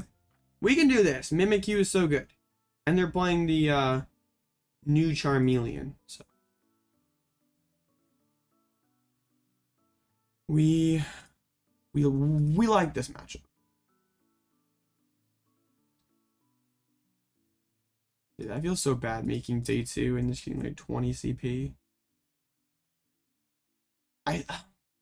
Because I haven't decided yet if I would like, if I were to like, if you make it at 6-2, right? The play is probably not ID if you're trying to win the event. It's so weird because I just like kind of want to get some points from my invite, but like, I also actually kind of want to play the day too. So It's difficult to tell like right now, but I don't know. I think if you're like trying to like win the event, you of course never ID, especially at an event that big, you'd never ID at 6 and 2. But I just kind of want to make day 2. Like obviously I want to go deeper, but just like you can't win any money if you don't make it at all. You have 0 chance. So yeah, you got a much better shot at getting more points, getting cash at 6-1 rather than 6-3. The baton is just so cope though, because like kind of like that future box deck. I played 1 Lost Vacuum on you. And your entire game plan just falls apart. I'm gonna do my best. I'm super excited. I wish it were tomorrow, but still like a month away, or yeah, more than a month away. All right, my opponent does not accepted the friend request yet. Could be trying to like slow roll me. So yeah, we would not appreciate. I'm gonna send the friend request again here.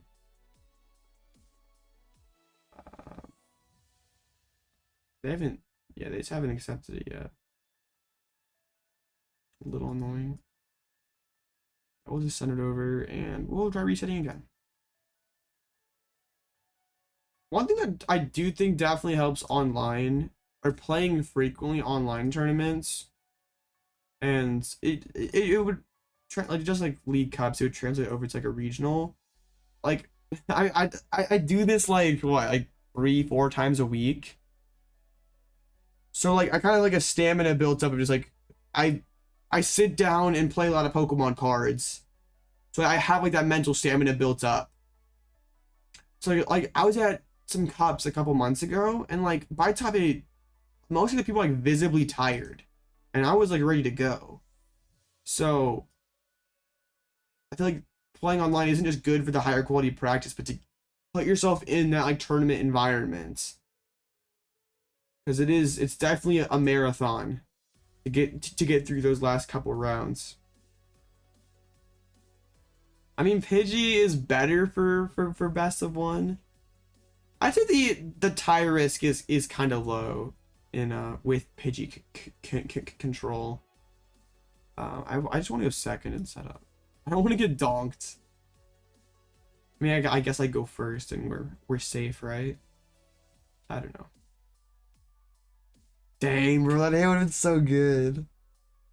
I don't know if I can do an energy drink though. I have like so much like energy naturally. If I like put that much caffeine in my body, I'm afraid of what would happen.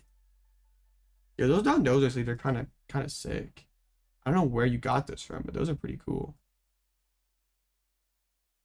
All right, they open Pidgey, not just okay. Well, they have Turo and stuff, so we'll have to do some work. It's not just instantly over, but they aren't playing like choice belts or anything. They're just literally just playing a Forest Seal Stone, so we can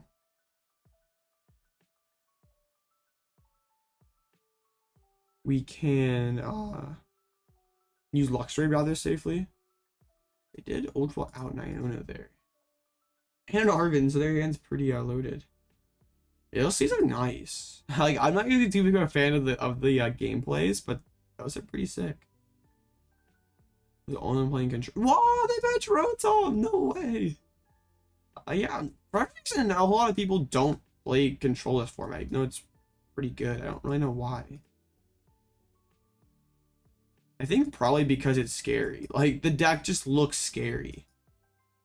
It looks like it'd be daunting to play, right? There we go, another one. All right, so we don't have to be worried about Turo because there's 2 things we can trap. Wonderful. There's an Arven, so we can get moving along. I would be kind of annoyed if they like start putting pressure on me right away. But they would need to have like Candy, Zard, and Switch. They go for the Candy and the Forest Seal Stone. I don't remember seeing a Zard in that hand already. I was playing Control off camera and been okay. Like, I played that one late night under an alias, and I had 0 issues with slow play. This deck is just like, you don't have to with this deck. Are you going for the Pidgeot here? Okay. That seems like an excuse, King. Oh man, they actually have the punch right away. Luckily, Rotom does always tank a hit, but now I can't really bench Pidgeot Pidgey safely. Yeah, quick search for switch, knock out Snorlax. I think I Arven for Nest Ball for a Seal Stone and go get myself Mimikyu. And like force him to build up somebody new here. We're like almost there. I just have to like stabilize first. Okay, we got him to burn the switch turn 2. There's a forest. Nest Ball. I guess we'll get the Bravery Charm as well. Let's go get the Mimikyu. I can't really go Pidgey because then we just get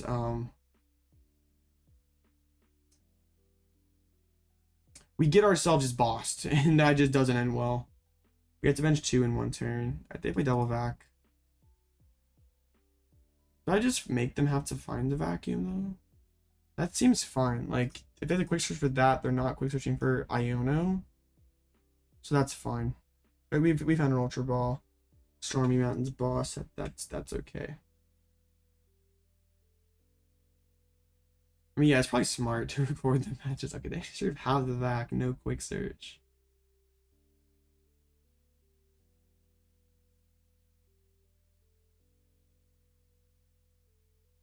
Luckily, they don't have anything, like any sort of way that they could one-shot this Rotom. There's a Mander. They're gonna go up to getting the Charmeleon ready to go. Quick Surge. I assume for the Iono. Yeah, they play 4, so got rid of 1. That'd be pretty annoying since all 3 pennies are in hand. I don't know what else. Just a Burning Darkness, actually. Okay. Yeah, that works. I can get back into the Mimikyu. And I can re-bench the Rotom, because if they boss it, they are not playing Iono, and I just play Penny, so... Yeah, that's fine.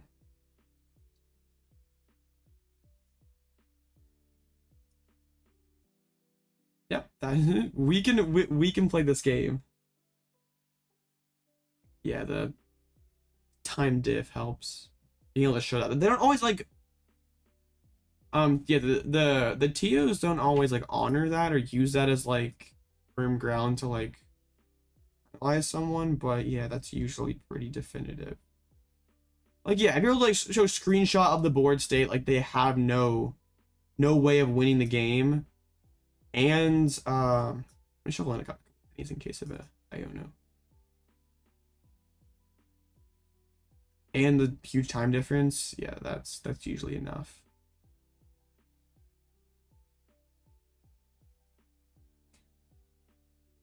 All right, they retreat. That's what we want to see. Yep, retreat plus Iono. Now I want to. Ooh, that's rough. Now we like Nest Ball down Pidgey. I wish I had 60 HP Pidgey for this moment. But that's fine. I really would have liked to find a counter catcher or boss to drag back up the Radiant, or not the Radiant Charizard, but the big Zard. Alright, unfortunate. Let's go get ourselves a Pidgey, like force them to respect it and find another boss. They could go counter catcher plus not counter catcher, a boss. I don't know what am I talking about. They could go vacuum plus hit and just knock up Mimikyu this turn. And if they do that, yeah, vacuum plus hit, and also okay, yeah, they're just gonna boss.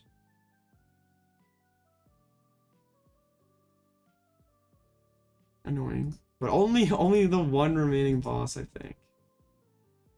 Alright. Yeah. Okay, that's good. My own Iono. I don't really want to do that. I think we just boss the Charizard, right? Like force them to have a switch. This is getting a little annoying since we're not drawing so hot and we're unable to establish Pidgey quickly. But we're getting there. What do I do with Lax? Because I have no access to Snorlax right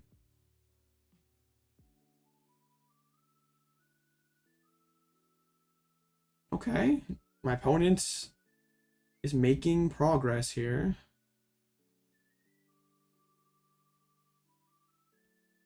And there's a super rod to put some energies back in. Okay. I think my play for this turn is just counter catcher up this guy and Ultra Ball down a Pidgey. Ooh, we could actually get a Raihan in here too. That's pretty nice. Let's get down a Pidgey. They play Turo though, so I have to tread carefully, make sure my board is ready for it all. Yeah, we counter catcher up this guy. Sure, we can do this. I don't know what we want here. Maybe Klara, just so we can get back Lax and Mimikyu next turn. And then we just instant charge. I can Bravery Charm the Pidgey as well, so that can't get... Well, they can't do that anyway. If they want to attack this turn, yeah, they're not doing that anyway.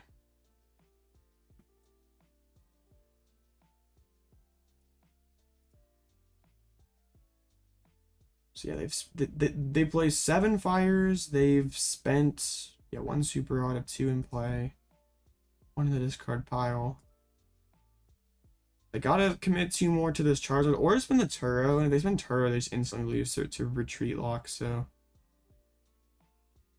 I don't think Turo's the move, but yeah, Iono makes a ton of sense. Iono, just be patient, manually load up the Zard. And an Arven. They whipped attachments. So I kind of want to hold... Well, Arven shuffles the deck. Also Mountain does too. I want to Mountain shuffle the deck.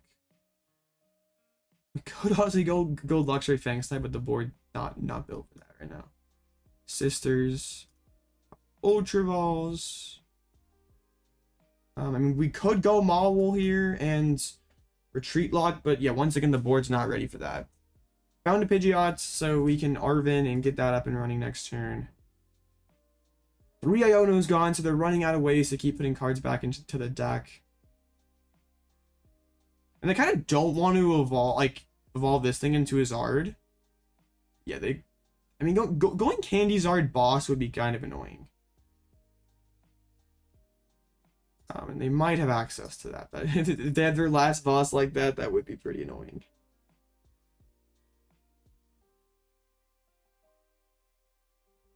There's 5 of their 7 energies put in play. They do. Oh, okay. This is kind of annoying. But they are out of boss. So I think the move is just drag up like Manaphy.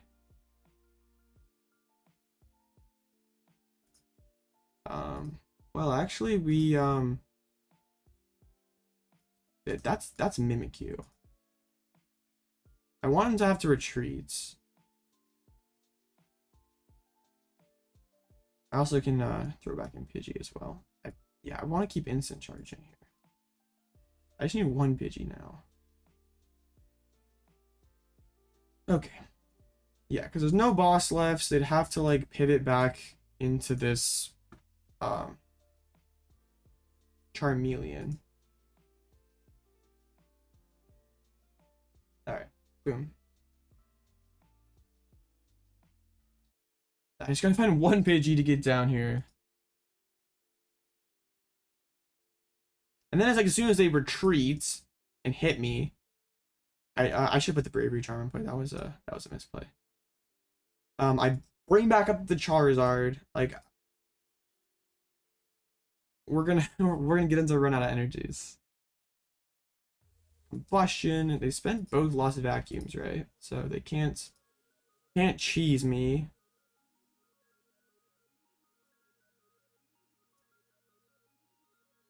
Let's try to Cyllene back counter catchers. I think we're out. No, we have one. Alright, cool. We can put back a counter catch.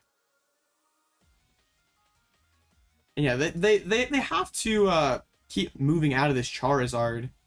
Or eventually they will. Yeah, they either have to, they're gonna run out of energies eventually.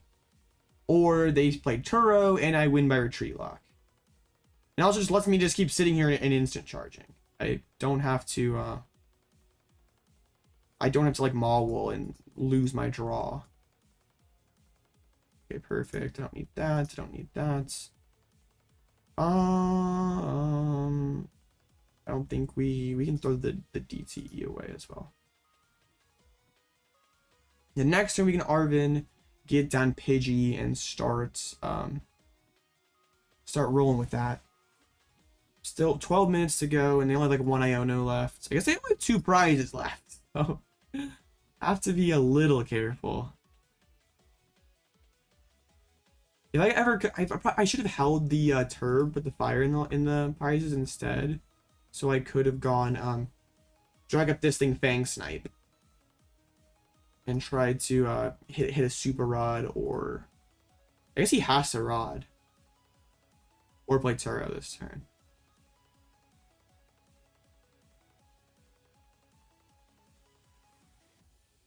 I mean, I could.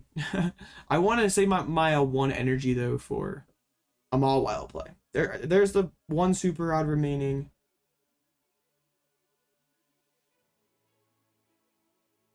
And pass. All right, that's good. We can Arven for. Oh shoot, there's no Nest Balls or Ultra Balls left. Oops, that's fine. That is okay. I did not realize that. I'm kind of putting myself low on cards as well, but that's yeah, we just straight up use all the ball search already. That's funny.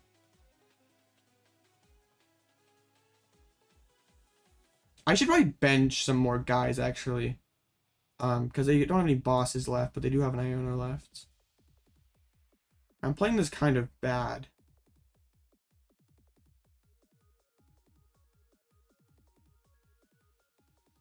Collapse the Zard, okay. Well, that means... I mean, I don't really... Excuse me. I don't really care too much.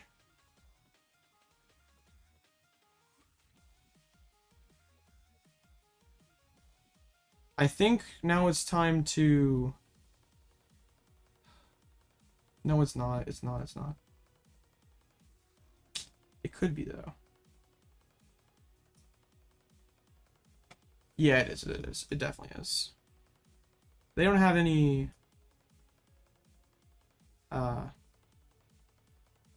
way to one-shot this Lax. Go back in Cyllene and Boss.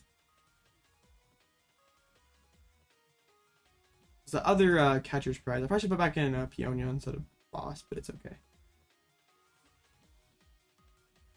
There we go. There's Boss. So they can't Turo and Iono in the same turn. Yeah. I just want to be careful like I don't bleed a prize unnecessarily, but they can't ever hit 200 damage in a turn. I just wanted to wait for the collapse because they could go like Turo collapse in the same turn, and there's nothing in play we can retreat lock. So yeah, I just wanted to be careful about it. Yeah, now we just win because we just boss up the Rotom, and they have no way to move it. So cool. Just gotta play fast. Don't press instant charge anymore. Yes, this is, they only have one Iono left, and there's still 9 minutes, 7 cards. We should be able to do this. As long as they don't go all toward tank mode on us. Which they might. Okay, good. They're not interested in playing that game. Bust a deck. The matchup is just so favored that despite the slow start, we were still able to get there. Yeah, control is just pretty fun in open list. It's also fun in a closed list too. A Hedrick of 4-0 with the Tina. That'd be a fun matchup to see how a really good Tina pilot takes this matchup.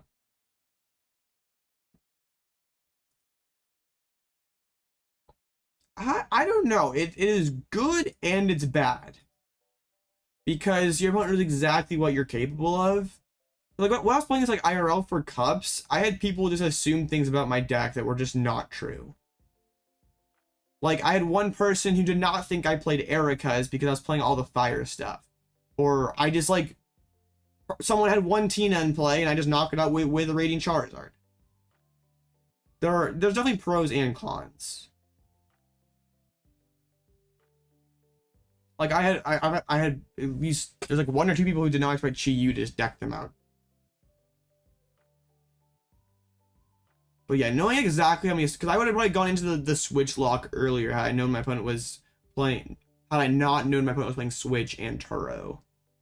I would have probably Mawile earlier after I saw the Switch get burned.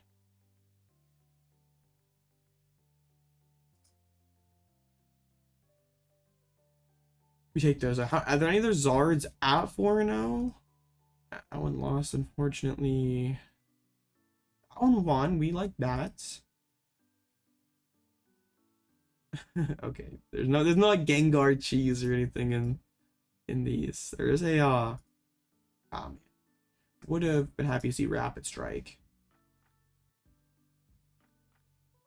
There's that's who we just faced. A couple arc piles, which wouldn't be so bad.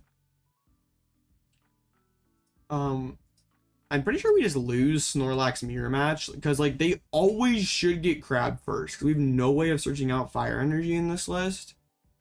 They should always be able to do it first. That is a matchup where Buffalo's better because you can loss them their energies. T-Dark's still bad, you need Cope. Yeah, the card's not very good.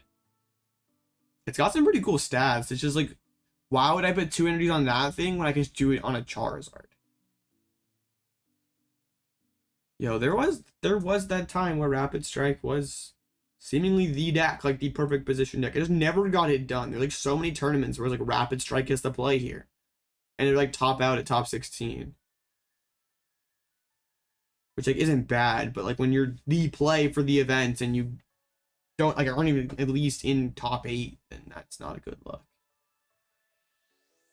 Yo, okay, so smart lost. We like to see that. Okay, that Miraidon lost.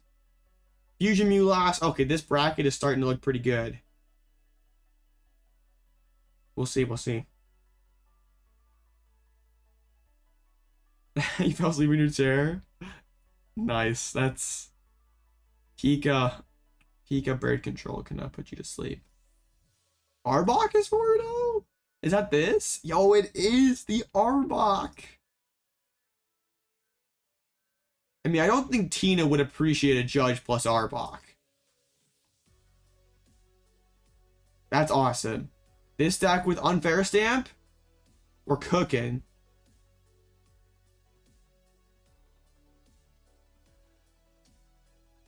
And also just Rapid Strike is really inconsistent. So you can just like straight up lose matchups you should win because your deck doesn't work as much as you'd ever like it to. Yeah, this seems really fun. Sucks that Arbok isn't random and your opponent can choose. That would make it a lot better. But still, not a lot of decks just like are like turn 2 just having 2 cards to work with. Like even if it's just like it makes Ultra Ball kind of unplayable. Yeah, especially for a deck like Gardevoir. Like they like having a pretty big hand there.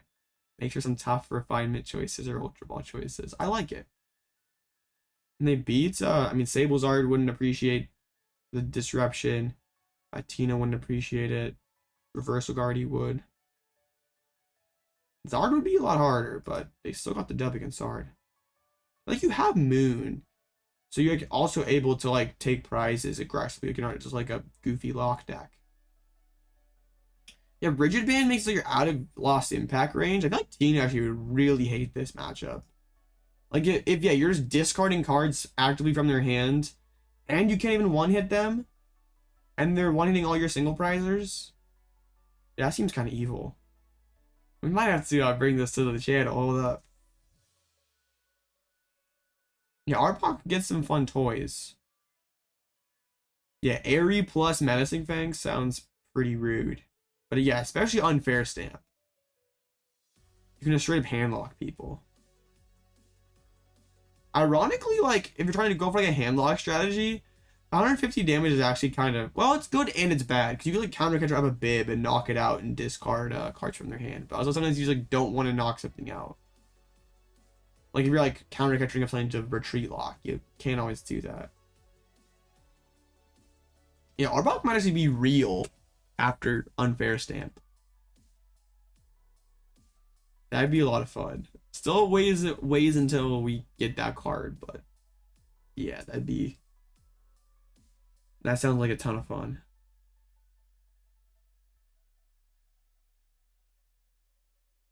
So 12 people at 4-0. So yeah, 602 should be more than safe tonight. I didn't math last week and I nearly like missed because I ID'd at 6-0. I was lucky I got up paired.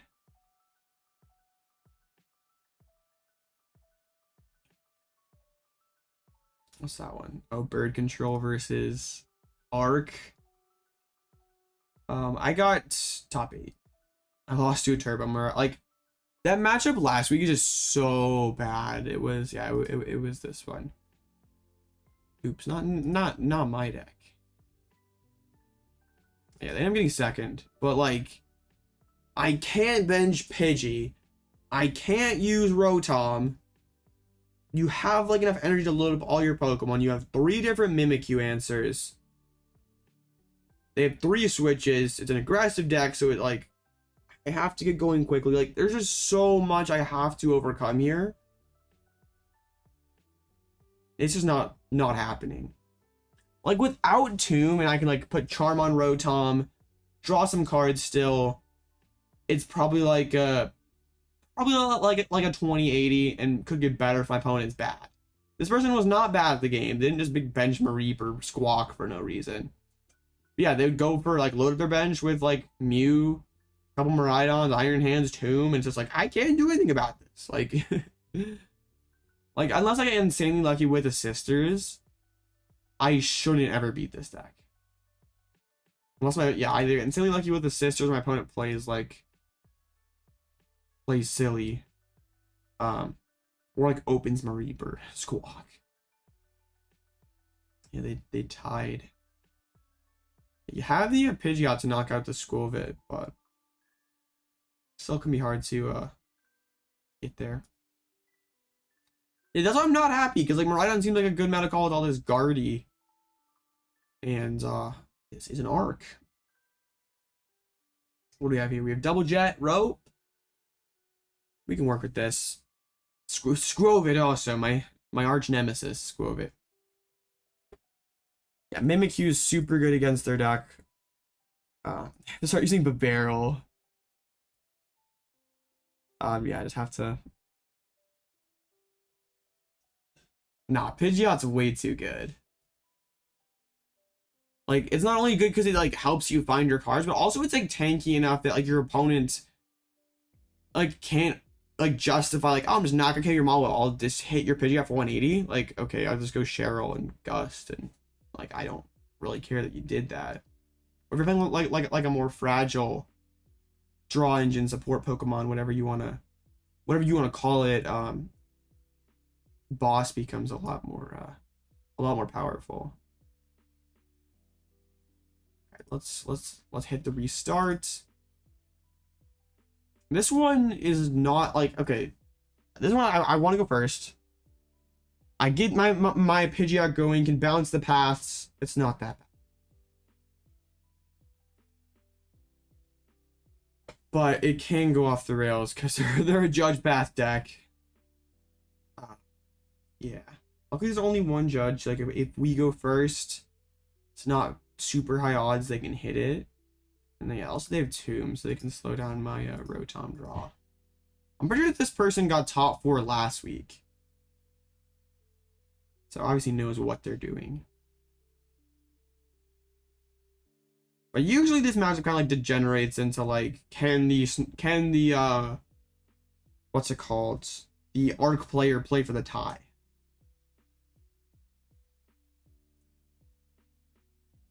It's like eventually like they can't load up all their Pokemon.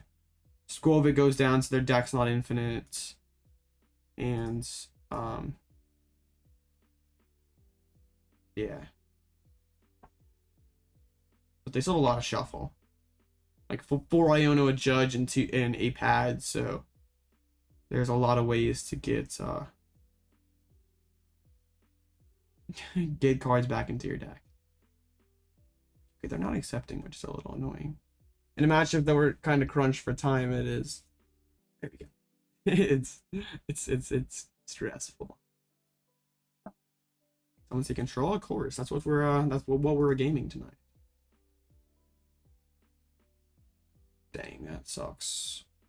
Because now I also like kind of have to get 2 Pidgeys turn 1.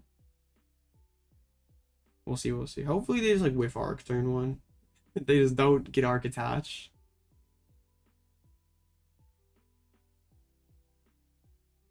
Yeah, if they go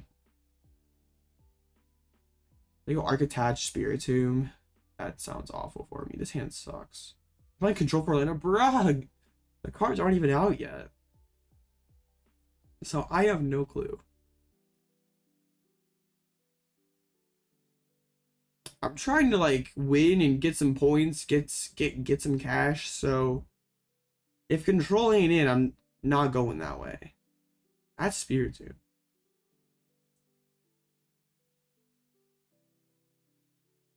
Raihan has virtually someone that finds you the most success. Hey, that's pretty cool. That was just like a Gober Raihan list. Like, it was so basic.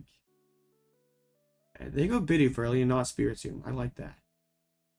Alright, please. I want to prize something pretty good here. Okay, well, they whipped attach. There's nothing prized. A double nest. Yikes. Okay, we're not playing Cyllene. We're passing. Oh no. Yeah, Melanie can be pretty good in Arc decks. Hopefully their hand just sucks. Maybe that's why they win Bidoof. Top pick the DTE. The Arc V-Star. There's no shot they Iono me this turn.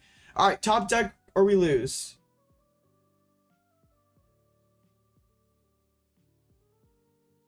Well, that's a deflating way to lose.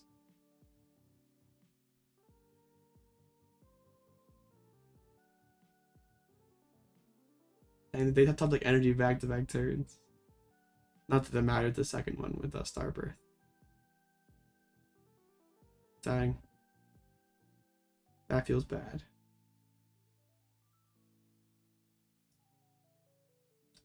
any basic in the prize would have been good there. Yeah, Luxray, I wish you showed up, buddy. We had the forest. Rip. That's an interesting matchup. Yeah, it just sucks that didn't work out at all. Well, gotta win the next 2 then for top cuts. We can do it. Just Don't give me a Miraidon. Lugia's rather free?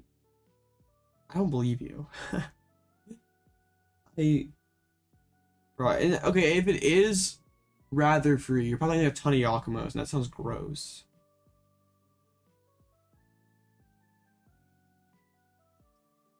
Yeah.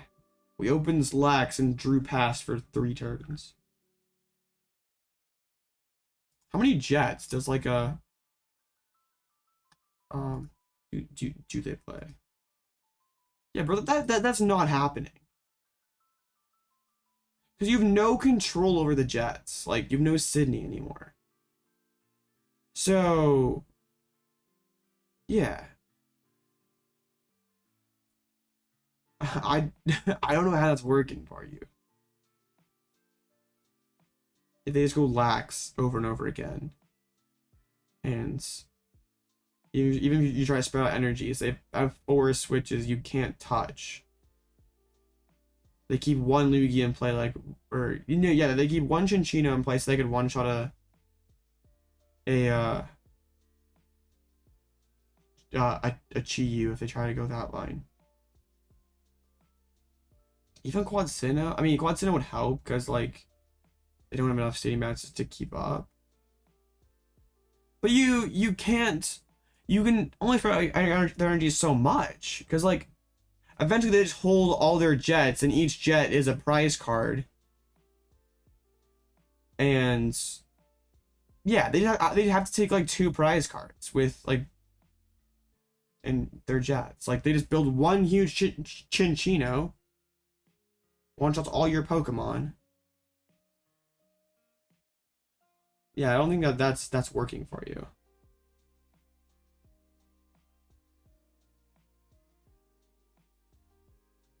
Yeah, you have to pick up Rotom super early.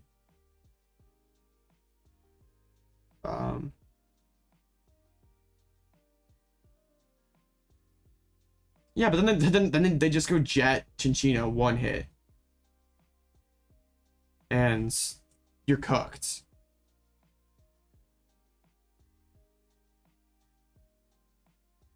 Oh, I don't think there's anything to do with the list. The matchup just seems horrible.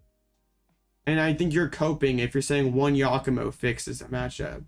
I'm sure the Lugia player plays like an idiot and just like uses their jet, like Primal Turbos their jets to Snorlax.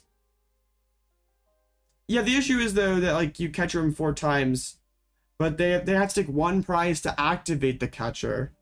4 jets, that's 4 prizes, right? So you have to play a perfect game. Like you can't ever leave something in play that like lets them retreat, right? Or if just like Archeops ever just finds 1 prize, or Lax finds 1 prize, or Lugia, like there's so little in this deck that you can't trap. Like, only Fish is the only thing in the deck that they just can't attack with at all. I don't think Yakumo fixes anything. Like, if you're against a good Lugia, like, if they overplay their hands, Yakumo probably does something.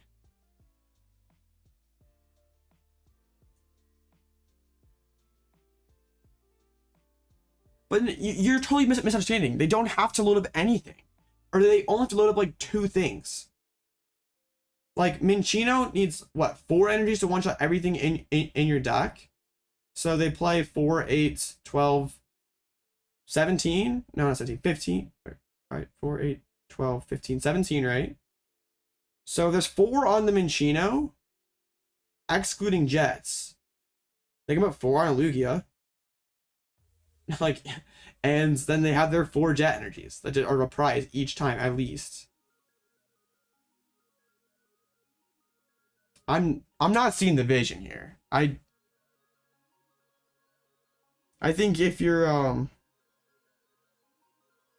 I think if you're saying that, yeah, like just a Yakumo or just like 1 thing fixes the matchup, you're playing as someone who doesn't know the matchup. That you're like someone who's like loading up everything when they shouldn't do that. Because also how you find Encounter Catcher and Yakumo every turn when you have to like Penny Rotom like turn 3.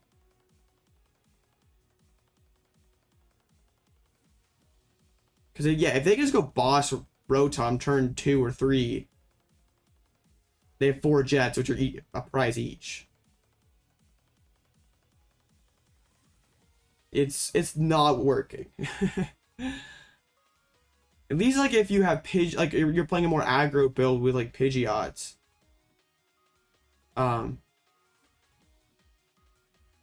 You could like they try to just build one Chinchino, that's it. Knock them out. Like take a ton of energy out of play. With like a Radzard or a Luxray or whatever tech you're using. Well, there's just one Yakumo in a game. I do not understand. Bro, you're trolling. There's no shot it's favored. Okay. If they... Let's just say they open Lugia. On their second turn, Lugia takes a prize. The control player picks up their Rotom turn 2. Bosses up an Archeops. So then they go Jet into Chinchino, knockout active. You try the same thing. Boss up Archeops. They Jet in Chinchino. They just do that 4 times. And then you have to like, yeah, that just seems so bad. Because then all your catchers are gone. And then you have to Penny every turn. And somehow we would be able to Gust. Yeah. Sydney would be a huge deal if you could actively take the Jets away. But they're just 4 switches that you can never get rid of. Yakumo's awful. I kind of agree. And like if I'm playing like 2 or 3 Yakumos to cope and beat a bad Lugia player, then my deck is so much worse than everything else. Bro, how? Explain to me. You've like not explained it any way at all that like any route at all that would be a winning strategy for a control player against a competent Lugia.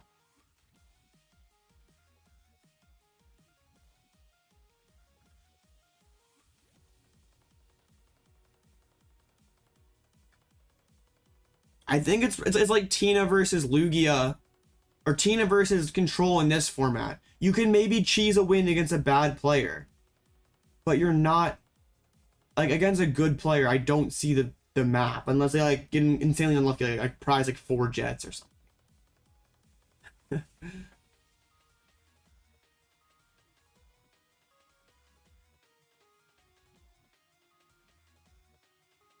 It just, yeah.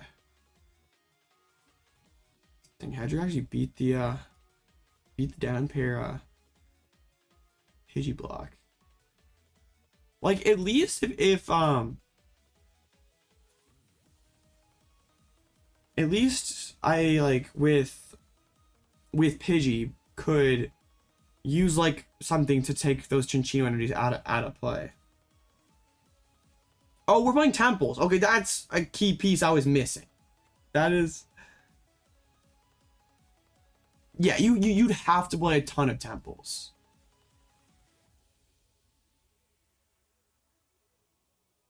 That's the only way you could like reduce their amount of jet energies.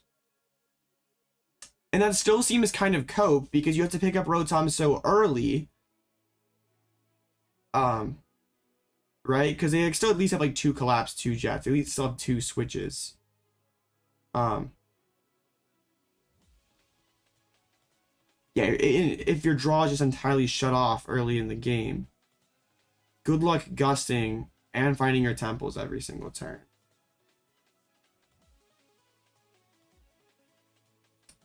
It just seemed like a great, imagine you can like theory craft really well because on paper you're always finding your outs and stuff. But like, you're not gonna, you can't have Rotom in play for very long that matchup. So you're just not gonna find your cards. Enhanced Hammer would definitely help. You're glad Lugia's coming back? Yeah, it's pretty cool.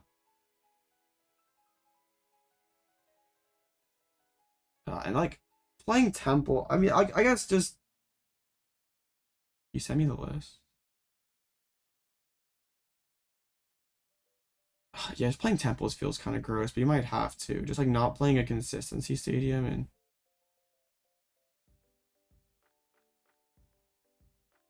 Alright. You mind if I pull this up here, Blaze, again? Because I don't want to like. I don't want to look over like if I can pull up on the big screen. If you want to keep it leaked, it's fine. Yeah, I guess smart Lugia player will just load up their board with all Pokemon that can't get stock. Like probably go like triple rat if they can, or 2 rats and a lax. All right, I'm gonna get it pulled up here. See what bro is cooking. Okay.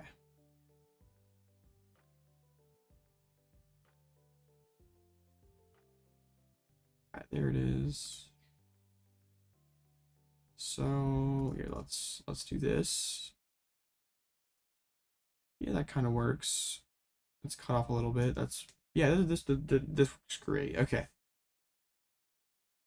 Usual suspects. Oh, the more I think about it, the more I hate Mantine.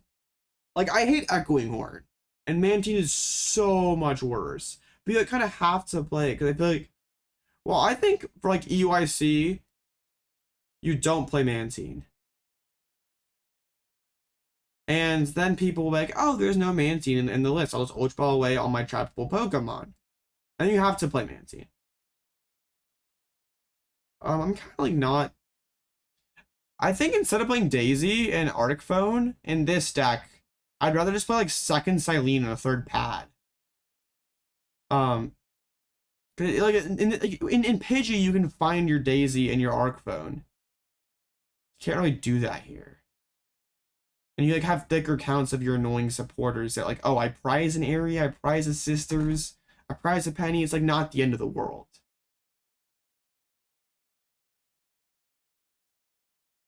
And also I just think you're if you want to try to beat Lugia, like surely just playing like 4 temples is like a 4th temple is better than Yakumo. Because they're both only good. They're both good in the same matchups, right? And Temple feels like just like sticking Temple early and often against Lugia seems like your only path to victory.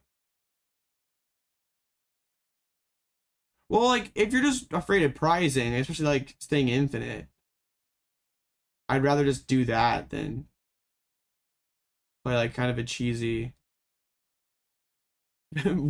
budget Peonia to try to do it when you're like you're probably not gonna put those pieces together that often.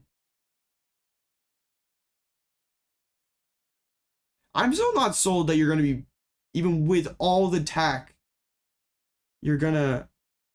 Bro, how? I literally explained to you. Yakumo does nothing. Well, it doesn't do nothing. Bro's just coping, mad coping right now. Oh my goodness, this is bad. Not the list, just the mad copium.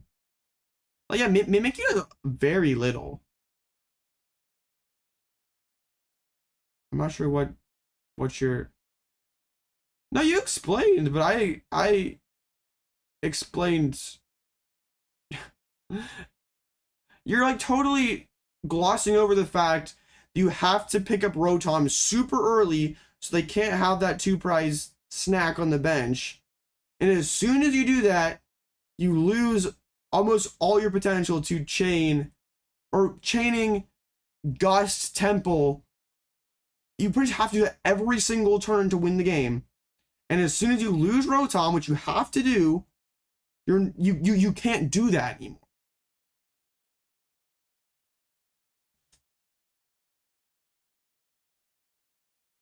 Yeah, Lugia does not care about Yakumo. The Jets are the biggest deal. So putting Temple in play is a big deal, but you can't draw cards. So you're not going to be able to put down Temple every single turn. If you're not picking up Rotom, and they can start 3 prizes ahead, with 2 Jets to switch, at least, you're cooked. You're not doing anything. Yeah, that's just... That's not working at all either. I think you're playing the matchup without Chinchino. And like a good Lugia should just like load up one big Chinchino. You're playing the matchup as if they're attacking with Lugia V a lot, Lugia V star a lot, when like optimally they're probably just like one big Chinchino just nuking everything.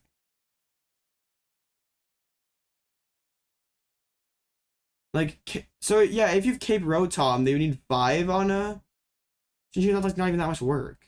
That's one turn. Yeah. Bro is either like theorying out the matchup and not actually playing it, or is playing the matchup incorrectly from the Lugia point of view. That's my take, and I'm sticking to it.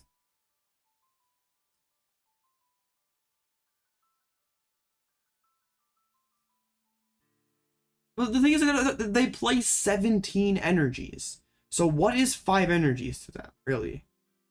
Like 5 non-jet energies. They have a bunch of them.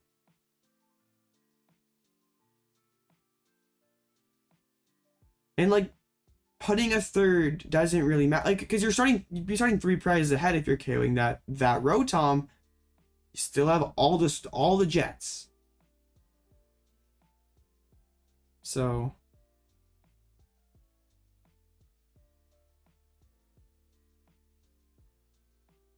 and like if you're doing the mimic, like try to drag up a Lugia without any energies on it, and it's like, okay, Mimikyu plus that, like you have to attach retreat, buddy.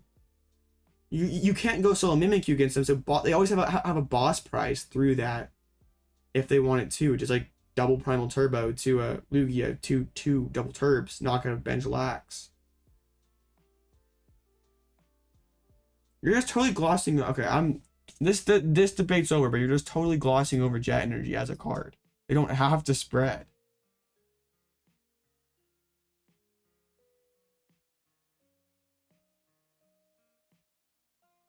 You're glossing over the fact that Jet exists, and you can't have Rotom in play for very long, so you can't find Temple and Gust every single turn. It's a matchup that seems very cute on paper, like very manageable on paper. But it's, yeah, it's probably like a 20-80 in favor of Lugia.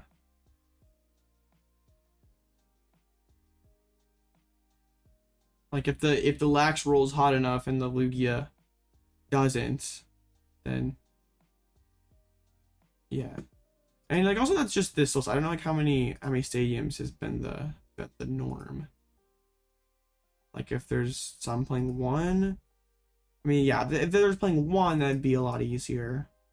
I think having 2 collab seems pretty good though. Yeah. Well, they're probably not attacking with Lugia itself that much, but they could be.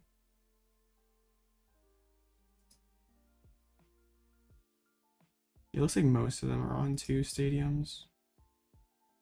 I might have to click on the same one twice, actually. Yeah.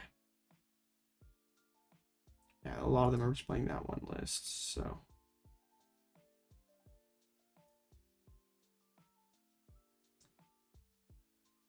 That's like gonna be one of the things I think that could hold control back.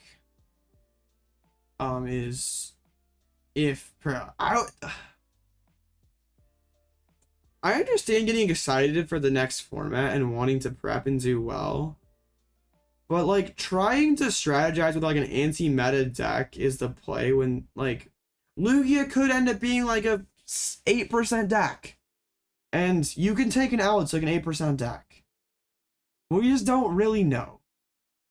So I think it's kind of silly to get worked up over what is the play, what's not the play, when we don't even have the cards yet.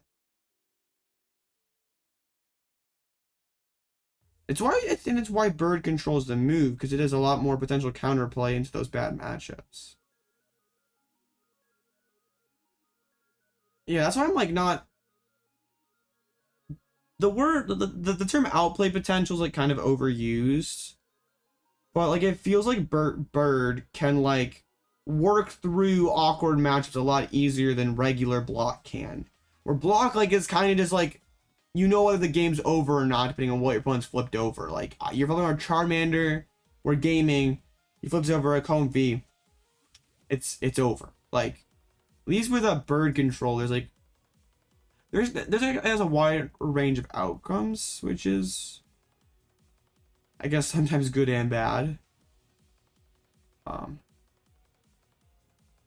But there's just like, you can just play more games with this deck, I guess. Not like a consistency way, but in a matchup way. Spath versus a play, you might be right. Bird, dang, bro. Bro's probably tired of facing Guardy. I would be too.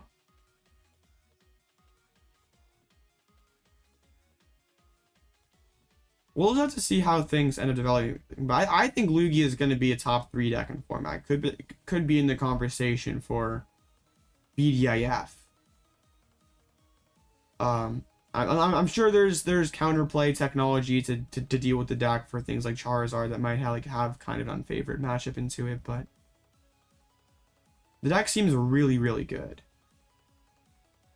So yeah, if you're taking the L to that, that's like probably not an okay L to take. But then again, like maybe the Zard with Delphox cooks Lugia. Like you knock out both the rats, and then you can come back in with your Charizards and,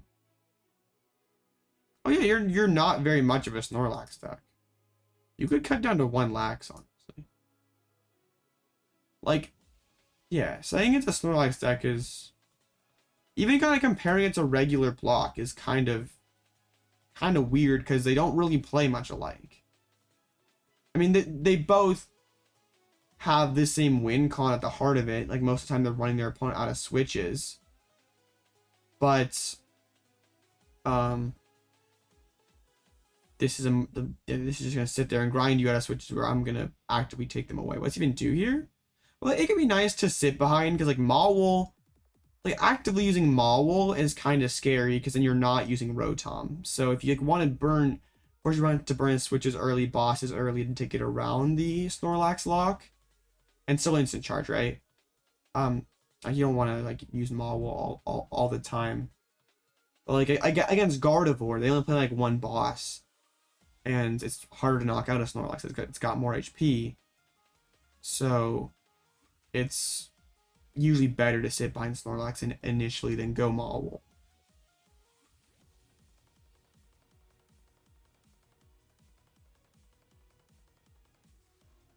Wait a second, Mawile could be good.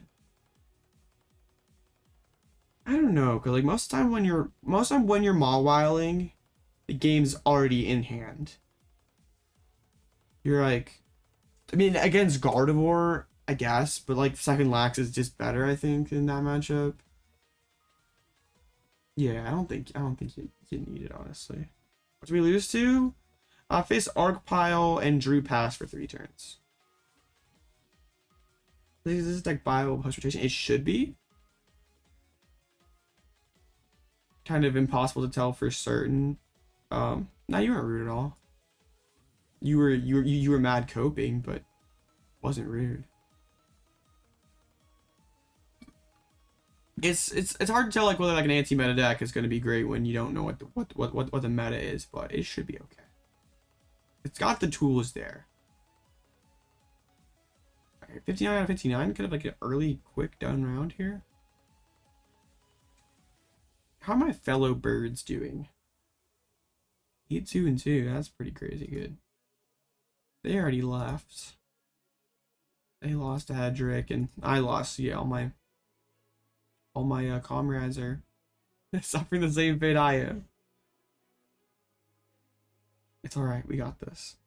Gotta go to cut into White Fox. Nice. What's that looking like? Is it still top 16 cut? Okay, good. They fixed it. They're not being lazy like last time. King did claim to have some sauce. 1-1 bib.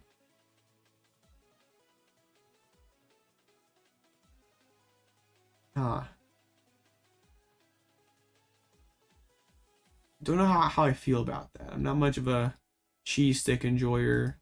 You're definitely more of a cheese stick enjoyer than I am, so I will leave that one to you. But I feel like if you're gonna just play the 1/1, isn't Milotic better? Because like at least if I'm just setting up a 1/1, right? You play the like I can Roxanne and snipe you and knock you out with a Sableye. Or at least the Milotic denies the Roxanne turn one time. They have to kill the Milotic, then be able to Roxanne a turn later.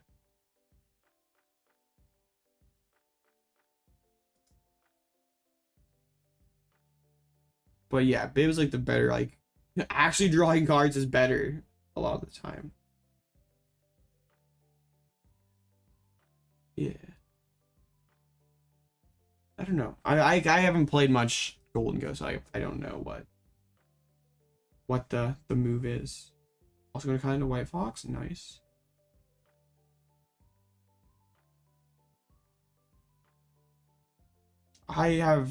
Last time I played GLC was Amazing Kyogre. So yeah, it's been a while for me. I can't really help you. I did want to build, like, if I hadn't gotten sick and I could have played like my area's big Pokemon Day tournament, I would have played some GLC. Actually up against Roaring Moon with catchers with 3 switches. So that's a little on the high side. Okay, Moon, that's what I want to play on stream because I don't think I've done that yet. But this is interesting. They can run me off the board, but also we can Zard and stuff. I feel like there's like two schools of thought though. You can just play Fairyeno anyway because it's GLC. It's just supposed to be fun. Or if you're like you have to win, then like then play something else. It can be scary, but also like if I set up, it's really not that bad. But like if they start knocking stuff out right away, like sometimes if they want to get going fast, it's like been a ton of switches and it's like can be easy to stabilize. Like they can't really pop without benching Billy or Ninja or stuff like that. So then if they're not popping, we're chilling. And if they are popping, we have counterplay to get back into the game. Like sometimes Moon will just sit there and draw pass while they try to build like their first Moon and you just Fang snipe their entire hand apart.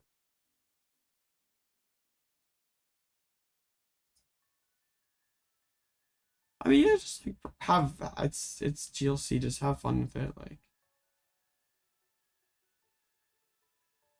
at least like I would probably be like more.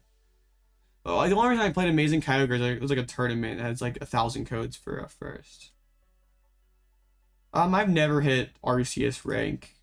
I've never really tried because they like reset the ladder like every week, so like every 2 weeks. So it's like not even. I have more fun playing in these tournaments. I feel a lot more rewarding. Like, why even bother trying to grind for RCS when I'm just gonna get reset in a couple days and I'm just gonna I can play spend the same amount of time playing tournaments and have a better time. Also, I feel like at least from a viewing perspective, tournaments are more fun. Like it's a more fun objective than just like let's just play some ladder. I mean, I guess there's cringe gamers and on both. There's both people throwing, but like who really wants to watch me play like beat up the Espathras while I'm getting through Poke League? I'm sure like once you got to Ultra Ball like that, those would be some pretty good games consistently.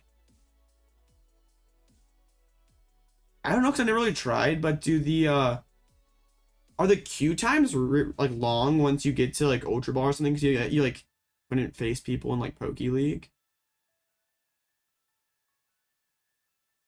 Also, it'd be nice if they like a win streak bonus or like They made it easier to ladder, I guess is what I'm trying to say. Because like right now, it's just like you have to like win more than you lose, basically.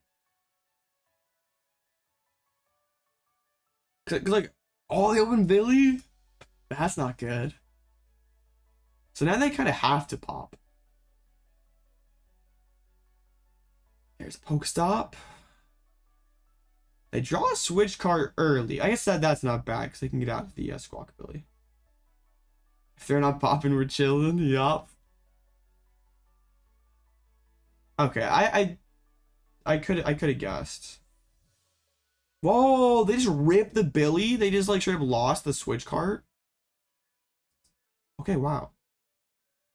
Yeah, it's not. It's like at least like getting through like Great Ball and Pokeball like isn't hard.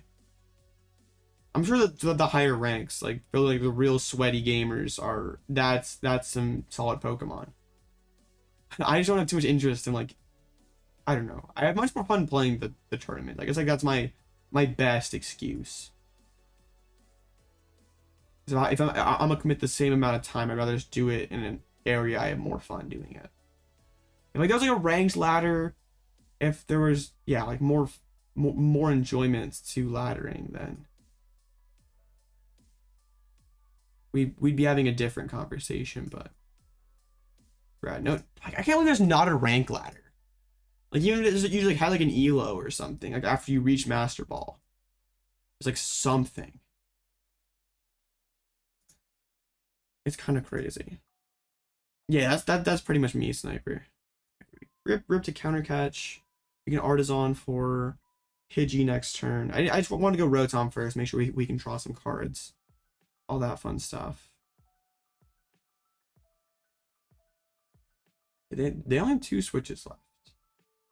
So the retreat lock is looking very real. Morpeko's like the best thing to retreat lock. Every time they hit with it, not only is like 3-hit Lax or 2-hit Mawile, but they have to like find their E switches and stuff just to reload and hit with it again. Alright, they just, see, they're not popping, they're chilling. The Artazon gets down the dude. I feel like getting double Pidgeot in this matchup because I can kind of play more aggressively that way. Or I'm not playing Erika. I want them to be stuck behind Squawk. Unfortunately, no Candy or Arven or Forest or any of those fun cards. But they don't seem to be in too big of a hurry.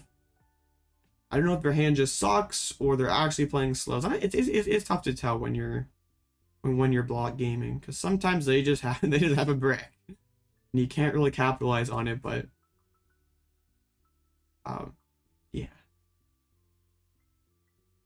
Roaring Moon can feel that way. And they attach boss. Okay, they're gonna probably. Oh, they're gonna die. They're gonna do the thing. Aura burn my. I thought they were gonna like Aura burn Pidgey. Okay, that's annoying for sure. How many boss do they play? Just the one. Okay. Give me more Morpeko.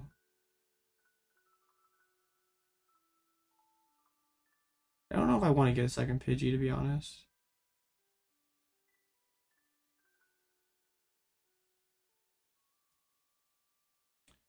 Because, like, every time I do that, they have more retreat options. I guess they only have, like, 2 catchers left, right?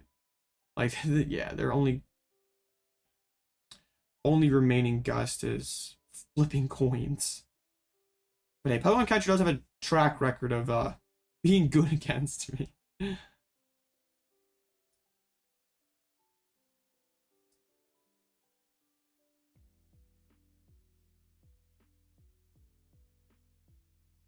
would like to top tick a Candy. Candy or an Arven. Right, there's a Sada. So I'm drawing some cards. Pokestop. Don't really like to see that. Hey, nice job, Red. Yeah, that Bailey turn one felt really bad. I feel like they should just waited and Iono a turn later. Because they bin Morpeko, Energy Switch, Pokemon Catcher, and Switch cards. Yeah, I think that was a misplay. I mean, and in hindsight, they didn't really draw anything off of that, like, off the ability to, like, make it worth, like, they didn't even, like, apply a ton of pressure, so, yeah. Hey, and once again, Horn clutching. I feel like Horn's been good, like, 3 times in 5 rounds. Ideally, we're winning here and not on not in bracket of a 4-1-1, but it could happen.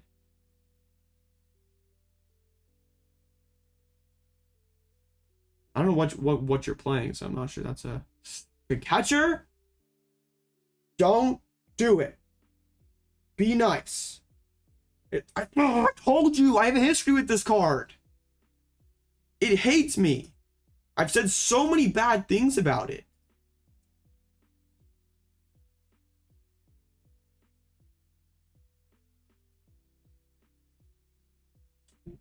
Dang. Catcher strikes back. Real. Now I'm sad. Maybe Storm, you want the focus up? No. Okay. Bruh. I despise that card. Literal 50-50. Sometimes I wonder. Okay. Bring up the ninja. They only have 1 ghost left.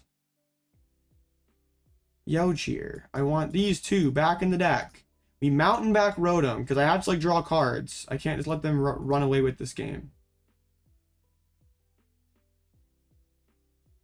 We can I don't yeah, we can invest because we can like vacuum for a Sealstone or something if we if we need to. Found Arven, that's good. We found another we found another catcher. Counter catcher. Not Pokemon catcher. All my homies hate Pokemon catcher. Yeah, because now that they have 2 switches left, that's 2 prizes. I should bench the Mawile, really. Okay. There's a switch cards. Like, I just find my gusts in the right spot, and we just win. Calamity Storm, that's fine. This is my last counter catch, though, right? Yes, it would be. Okay.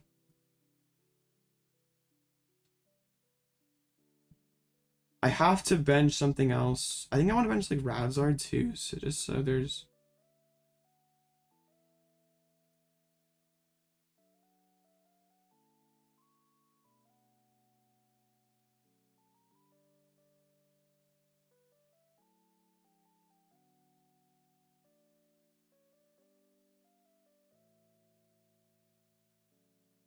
I mean I could go Mawile this turn. And their only outlet is a rope. And that's like fine for me. Because then I just go into like Snorlax or Green Charizard. Okay.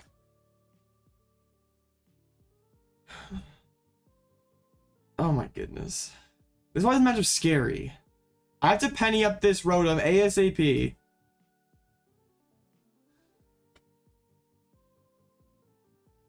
We vacuum, use it for, oh no! Dude! Don't! That's why we went with Mawile, because then they have to have rope, and then the boss. Or then the catcher heads, I mean.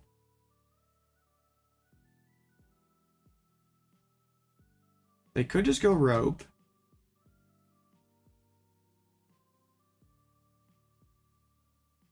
If they go rope and don't take 2 prizes, we just immediately win the game. Oh my goodness. My heart's beating so fast right now. They pop the forest, so I'm interesting to see what they go for here. They could just be go power pad and try like play it slow. They could just go rope and be like, you're not. I hope it's not a Pokemon catcher. We instantly win the game if there's no Pokemon catcher in the hands. Moltres. Hey. That's Moltres. That's not Moon. With the vest. Oh, I didn't prize check boss. That'd be so tragic if boss is prized here. Research, that's not okay. Well, they can still get Pokemon catcher. Palpad. Because then if they just knock this thing out, the active out, we go Lost Vacuum out my tool, Forest Seal Swim for boss, bring up the Radiant Greninja, and just Mawile. And they have to like boss and pray I can't move whatever I... Well, I can start Penny and just make it so I have no bench. And they have no win con even if they like wins. Just an Orivore. They didn't have it. Now the only stressful part is I'm pretty sure I saw boss. I'm like 75%. Okay, well, we can straight up check here. It is, yes. Okay. We fail that. I'm not ever establishing Pidgeot.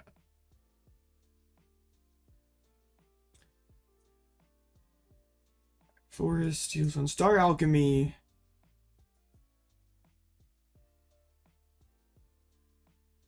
Mentioned that ninja was a little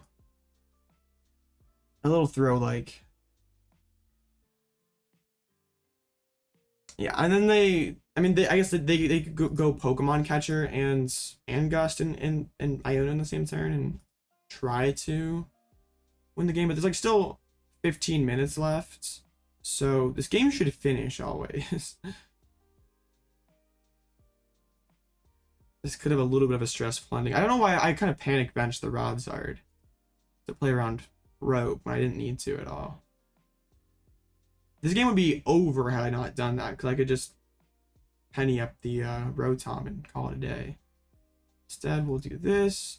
I have checkmate next turn.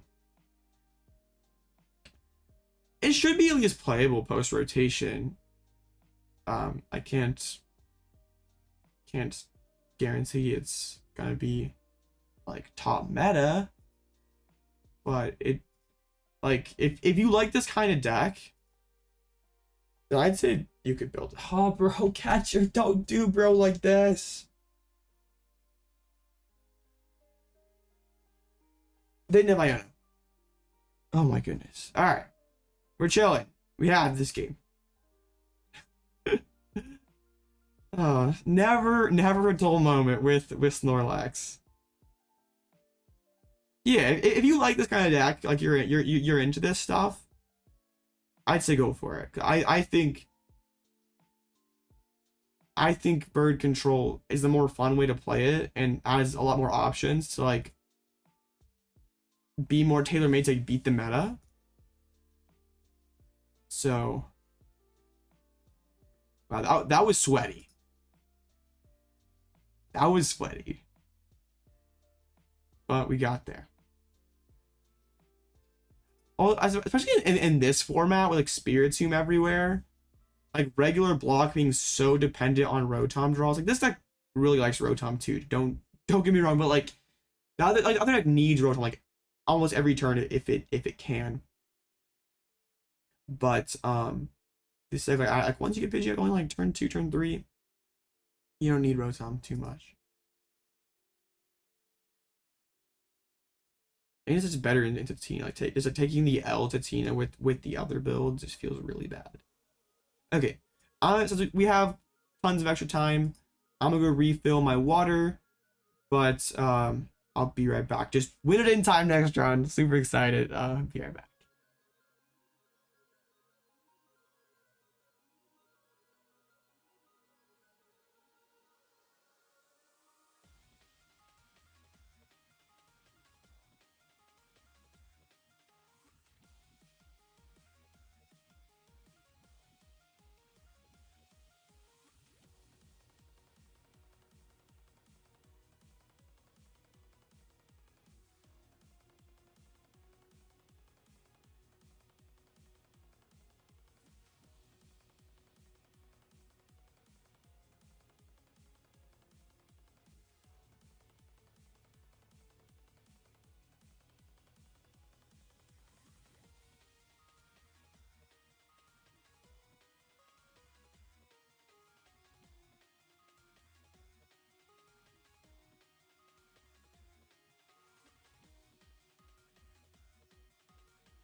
We back, gamers.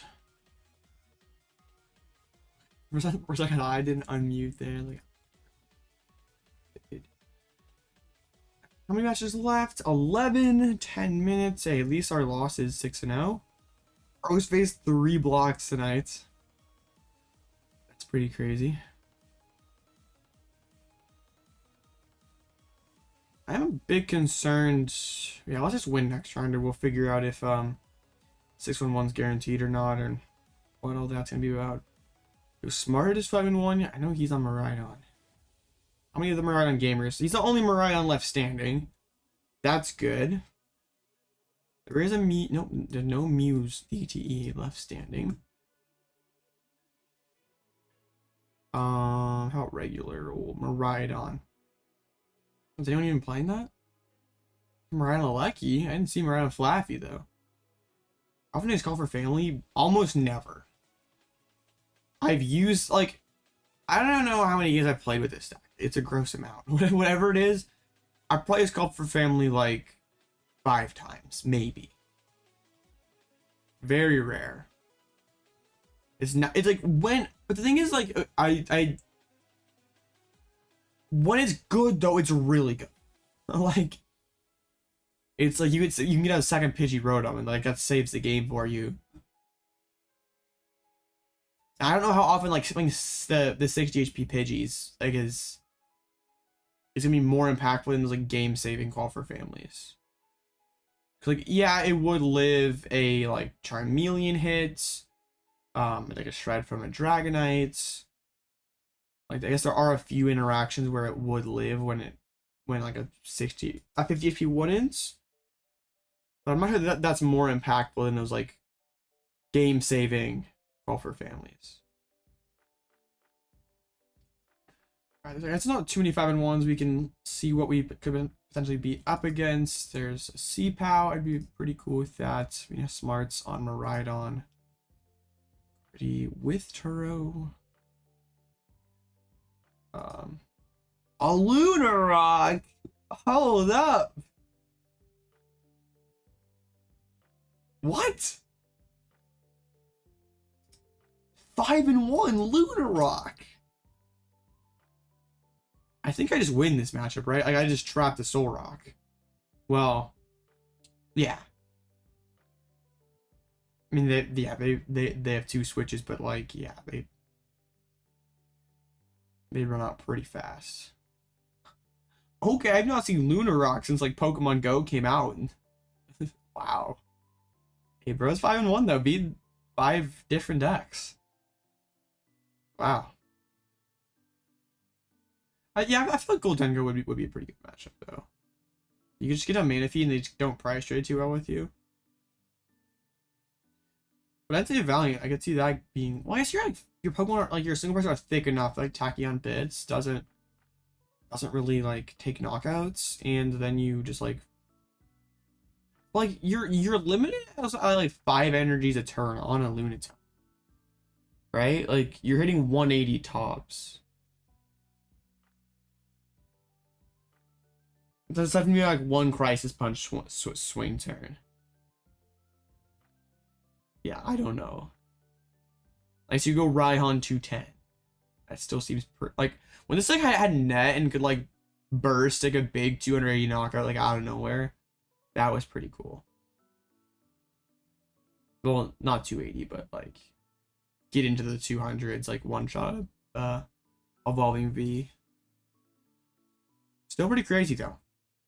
Don't see Lunarock too much anymore. There's a Cheese Stick. One of the Ace Rolls Premonition. Like Switchers Cologne. That'd be fine for us. Water Bottle playing Snorlax. I wouldn't really like to see that. Rapid Strike has faced 5 Lost Zone decks. Yeah, this probably puts like 1 Turo, one Rope. Yeah, there's like no Psychic Energy. Cheese. Yeah, we usually we Mimikyu against this, like force the Octillery. And then once they've Octilleried, we can go Defiance Vest and Mawile. And then they have to reset, go back out into somebody else, and we just rinse and repeat. But yeah, like if we played Yakumo, this would be like free. Like we just eventually loop Yakumo and run them out of energies. We don't, but that would still be a nice matchup. For sure, that's Zard. Zard would just have switch. We'd be more than happy with that. That'd be our best matchup. There's a Lost Box, Paradox. Is this who we faced round 1? Oh no, that's someone else, but it's all pretty similar list. There's no boss, so I'd feel pretty good about facing that. Moon, I would really. Moon, I like. It's winnable. Obviously, they're running Darkrai though. Yeah, I don't want to mess with that. They have 4 switches then. We like, have to like prize trade with them, and then like they're not even like that weak to Iono because they have like Darkrai in their back pocket that can just go get them like a couple like patches off an Iono or something and get another Moon loaded up. I've not seen the Darkrai Moon in a while. I don't hate it like after we get Ace Specs, but I've not dropped a game either.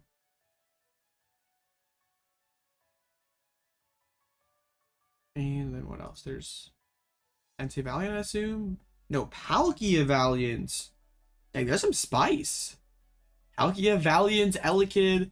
This is like just totally scooped to a Mimikyu. They have Radiant Greninja and Elekid. Elekid doing 30 snipe a turn? Yikes. Alright, yeah, we'd be okay with that one. That's some heat. Then there's oh shoot, rounds up. We got down paired into a Tina. Well, I'm not thrilled about that. They're playing catcher, Vacuum Force, Seal. So what do they cut? There's like 5 switches. And they're playing like Repath. They actually able to fit most everything. Oh, this is you? Oh, dang it. Well. Yeah, this is gonna be an interesting one. I guess there's no tomb in there. That's good. Bro says bro has I love Mew VMAX as username, but isn't actually I guess that is your quite literally your username, so okay. But not playing Mew and saying it, claiming that you love Mew VMAX is a bit cringe. Yeah. And also what Josh said. Stream saving is cringe.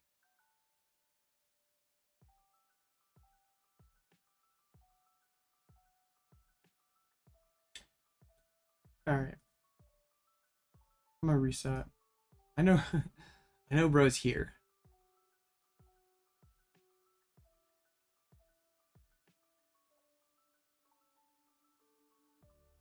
So win it in time against Giratina. This is an interesting one. Is Mewtwo cringe? If you claim to like Mewtwo but not like weren't a Mewtwo enjoyer, like didn't play Mewtwo, like I'd be kind of disappointed. Like nothing against Mew, like you can enjoy Mew. I don't like how that. It's just that the fact that you claim to love something but you don't actually love it because you're not playing it. Like what? It just doesn't make sense. I guess maybe there's just zero confidence in Mew's capability to succeed right now. I've not played a team yet tonight, but this matchup is fairly close if they know it. Like it's like a lot of things with this deck. Like they know what they're doing. It's nothing's easy, but if they don't, it's fine. Into a second's nice. Yeah, playing the 5 switches. Speaking of Call for Family.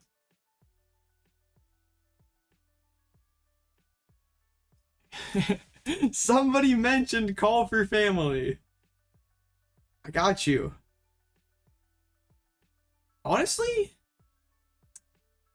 This might be a Stormy Mountain into retreat into Rotom angle. But could be Call for Family. So Call for Family does save the mountain. They did find Pass, so they're getting Antina. They aren't playing Robe, so if I just like retreat back into Rotom, like I'm guaranteed to chill for a couple turns. They're actually going for Comfeys. Sometimes you see people not go for that. It looks like they're retreating between Comfeys. I like to see him burn the energies. Nestball, Nightina. Alright. Switch cart. Good Rotom. That's always a stressful one. Like if that an initial search if Rotom's in there. Okay, we have the Forest Sealstone. We prize a Turb. Have a Raihan. No Vacuum. Have the Magma Basin. I like to be able to, I like being able to like retreat back here. It's fine in this card pile for Radzard. And we are, oh my goodness. We are chilling. We can't get crammed. Okay, but using Mountain. The one drawback to the Mountain play versus using Call for Family is we are more vulnerable to Path. That's the only thing that's kind of sketch. Yeah, won't be needing Counter Catcher. Well, yeah, they might. Sometimes we do get ahead in this matchup. With like an Abyss Seek. No Path. Okay, that was the big thing. If they pathed, I would have been really sad. They lost on a Super Rod. That is massive. Yo, they probably have another one now. Oh, we're cooking. We're cooking. Top deck a Stadium. This is Luxray. We have Quick Search for Turb.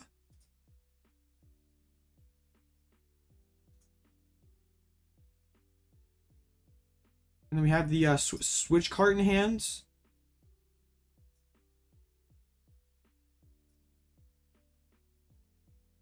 Guess we can heavy ball. I don't know if anybody's in here.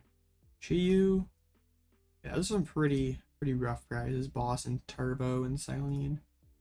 Thanks, Snipe. Show me the rod. I know you have it. Shoot, you don't.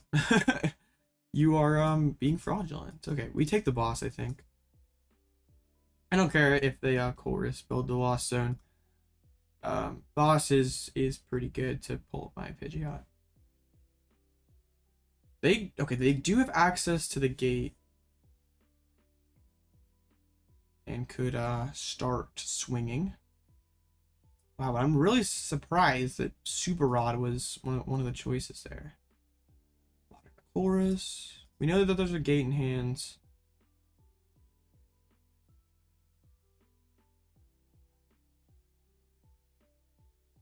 The one thing I'm like slightly scared about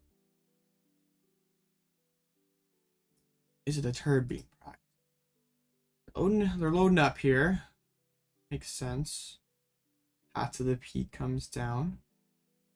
And we see a Shred.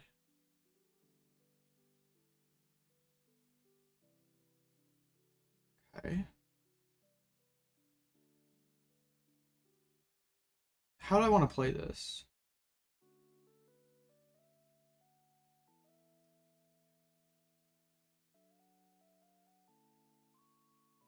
Because like, Arven's not a path out, so I get really scared. I guess we can Fang Snipe one if it's sitting in there. Let's play Penny, try to find something else to take out of the hands. We did hit a boss already, so we could like sit behind Rotom or start using Chi-Yu. I don't actually hate the Chi-Yu angle here. Because that like still puts pressure on them, but it saves the double turbo energy.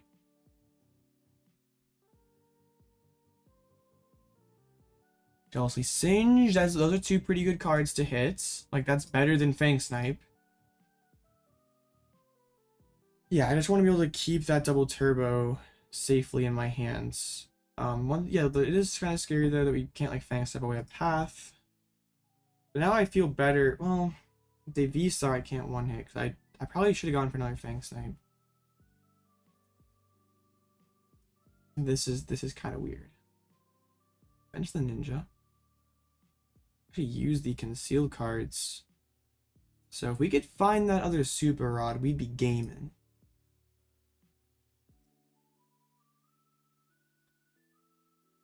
We would be gaming.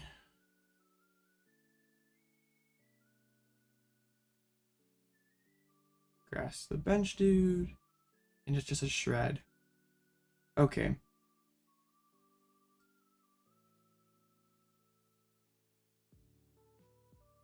I'm gonna make my move here. We got Raihan for next turn. Sisters. Those are fine cards.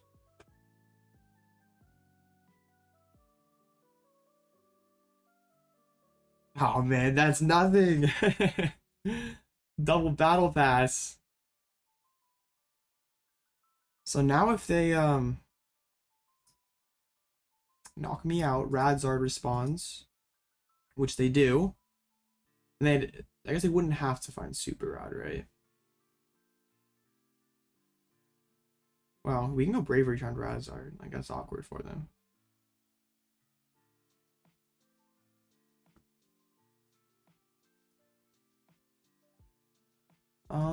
What do we want? Klara for the future could be not kind of nice.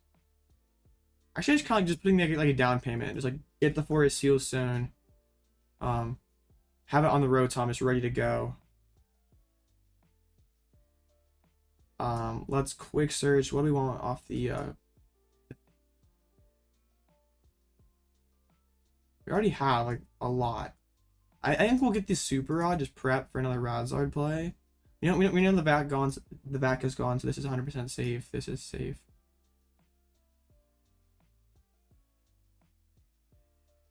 And we blow them up. Want a Basin Iono? Yo, you're right. I forgot about Basin. we hit the turb. I guess that actually could have been optimal. But like I thought like this is I have like a better board to come back with. Like I have the forest locked and loaded. But that would have been pretty cool too. Just like reduce their comeback potential. All right, they're gonna take my Pidgeot. Yeah. This is scary. I probably goofed that up.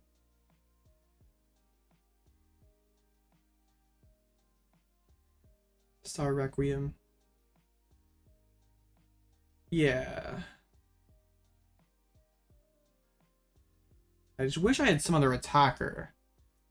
Because they go Lost Impact. At least Sableye is gone. Do I have Vac?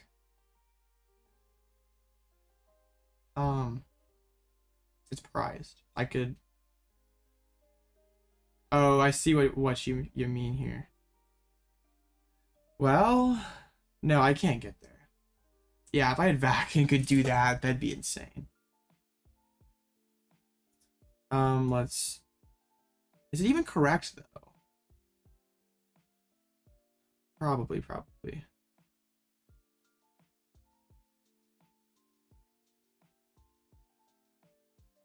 I think, well, like, the thing is, then what am I bouncing back?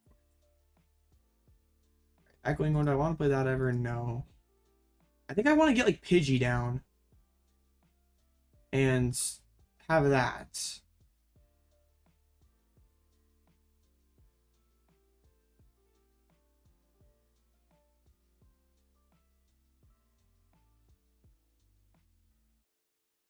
Yeah, it's just so scary because, like, I don't know, and, like, what are the odds I actually find the stuff?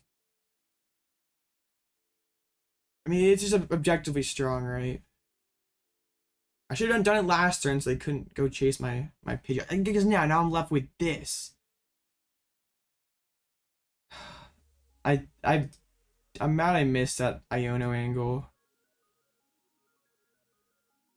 Yeah, not giving the Artazon, it's not like if I'm Cram. I think I messed this up. Oh, we gave him the Super Rod. That's nuts. Oh, that's so bad. Because I'm hoping, yeah, like we force him to wait, right? And maybe we could get back into the game. But yeah, finding the rod's huge. There's the Cramorant.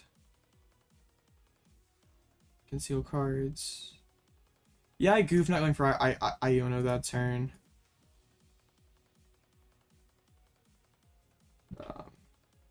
Yeah, that was bad. That was really bad. So I can like go back into Mimikyu, so the gate's not game. Well, they only have one psychic. Oh my goodness. And I can't even top deck anything. I don't have a top deck out that's like good. And that's a retreat off my energy. And I can't swing. Cyllene's in the prize cards. But if I stay here, I just lose to an energy top deck. I lose to a ton if I just stay. So I can't do that. I don't really want to shuffle the deck, but I kind of have to. Well, no, I don't. I just do this. Is Erika's ever even worth it? No. It's Gates game then. This makes him need to have one more card. Dang it. How many switch cards are they down? Not enough. It's like 0. Basically 0. One jet energy. There's the Mirage Gates. Dang it. I'm mad that we goofed that up. I should have gone Iono that one turn. Yeah, they have it. Bro, yeah, because if like we Iono them to 4, hit him with that, they can't do too much. Like, as long as I keep Pidgeot. Or I shouldn't have gone Iono that, like, one turn. That this turn I actually did Iono and just held the forest, tried to build Pidgeot, and then, like, Pidgeot KO'd Tina, Iono to 1. They're down Sableye. And,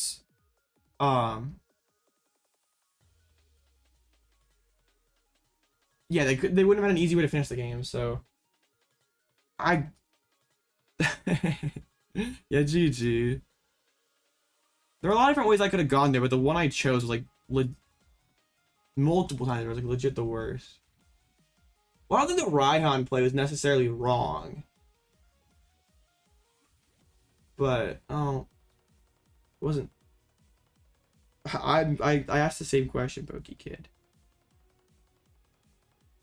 Dang.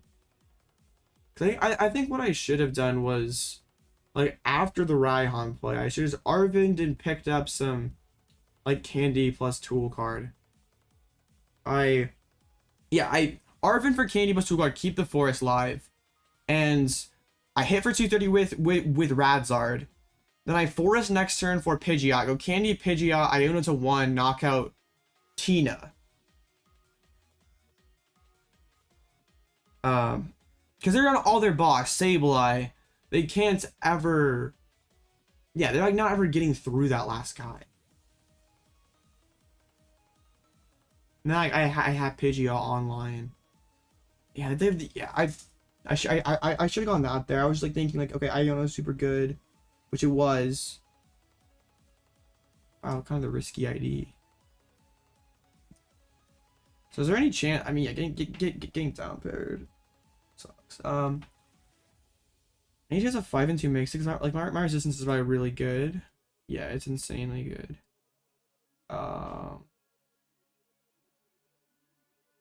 1, 2, 3, 4, 5, 6, 7, 8, 9, 10. Yanga should be clean cut at 611. Unless like the down pairs get weird. But yeah, I didn't play that one right. That's kind of frustrating.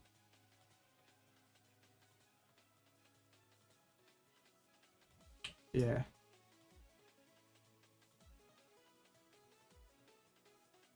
The Raihan play was okay. Like, obviously in hindsight, since bro had everything, we would have wanted to use the Iono, but yeah, that one turn I went for the Iono was not right at all. It's okay.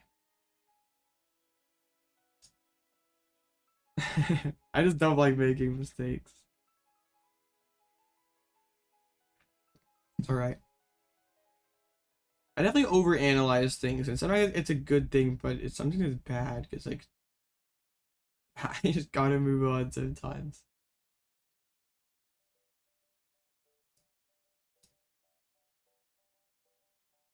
Yeah. Rip. But yeah, this kind of risky ID, I think, is good for us, right? We'll see what else happens, but there's like an outside shot we can make it. How did the other, like, this person do that? They lost 2. Okay.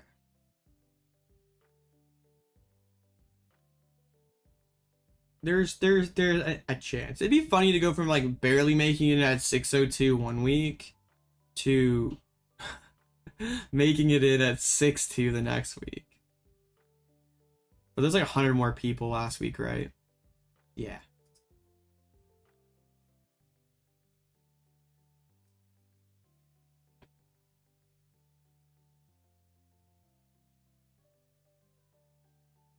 Yeah, so the winner of that game just like IDs next round, right? Like those 3 people are guaranteed. And then there'd be 1, 2, 3, 4, 5, 6, 7. So like if they all tie, like a couple would miss. So they wouldn't,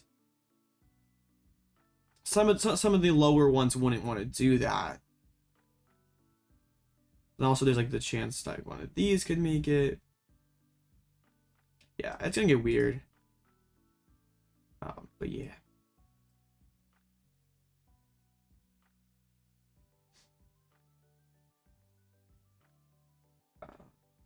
Yeah, that's a Gardymir, so we're probably, it's gonna cut pretty close to time.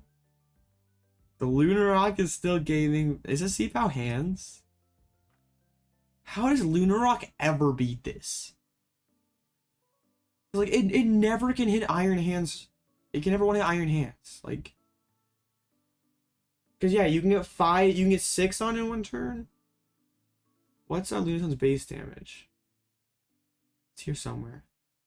There's so much jag tonight. 30 base, you can get 6 energies on it in one turn. Like 4 manual touch Raihan. Yeah, you're capped out at 210. Iron Hands is 4 prizes.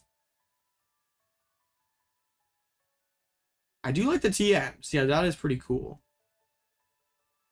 It is a dope Lunarok list. Path Lunarok. You just like have to like get a big enough lead and like enough like energy built in the background that you could like maybe you could have like 2 prizes and like you could immediately answer Iron Hands. I feel like if they Iron Hands twice, you just lose. Like that, yeah, that seems really bad.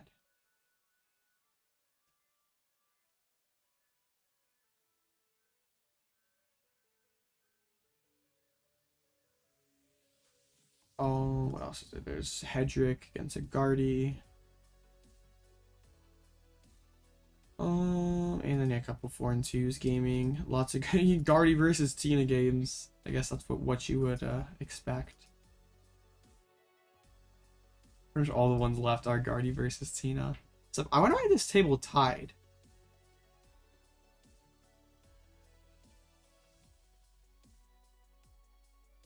I guess it's like a pretty even matchup, right? No, yeah, but it definitely has to favor the Miraidon play. I mean, maybe they're friends or something. I don't know.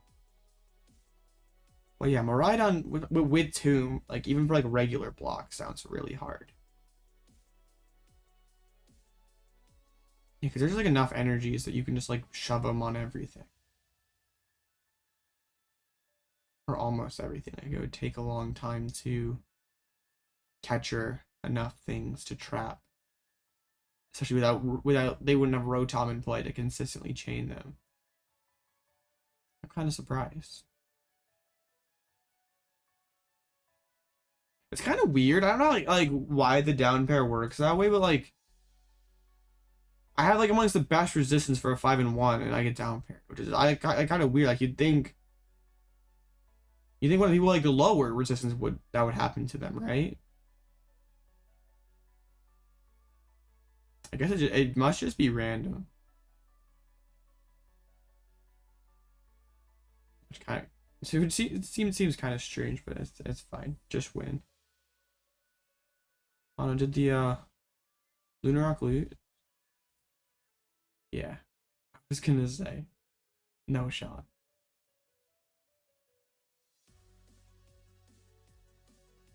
Alright. Let's just get the dub the next round, see how the bracket breaks. And there's a chance.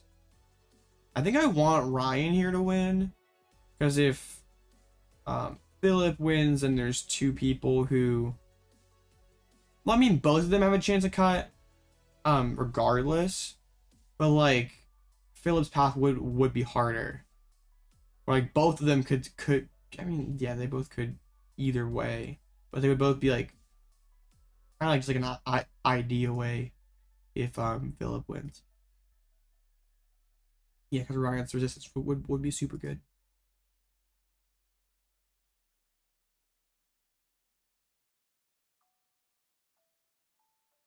Oh man, unfortunately the Palk Valiant lost and dropped. I guess the resistance is probably just bad. Yeah. Well, I mean, it's not that. Just weren't interested in playing any more Pokemon tonight.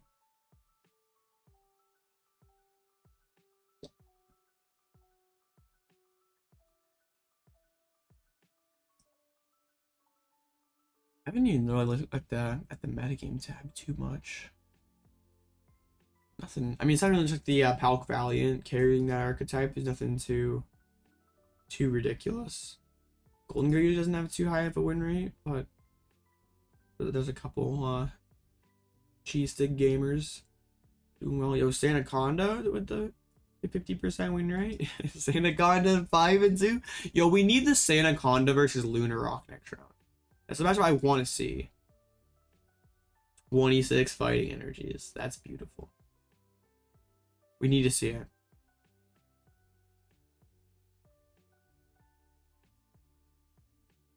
it. Yeah, just the. I mean, I wouldn't hate a tie here though either. Well,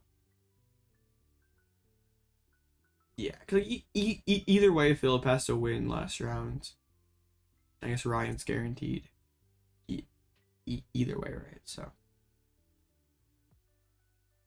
how many Zards are there at 5-2? I just want a nice and easy one.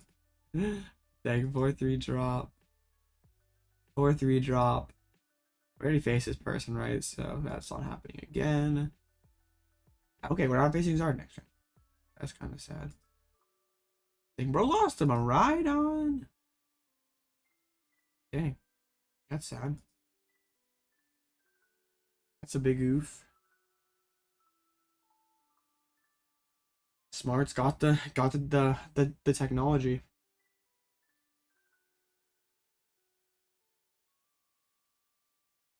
Yeah, we could go look at all the different 5-2 decks. But nah.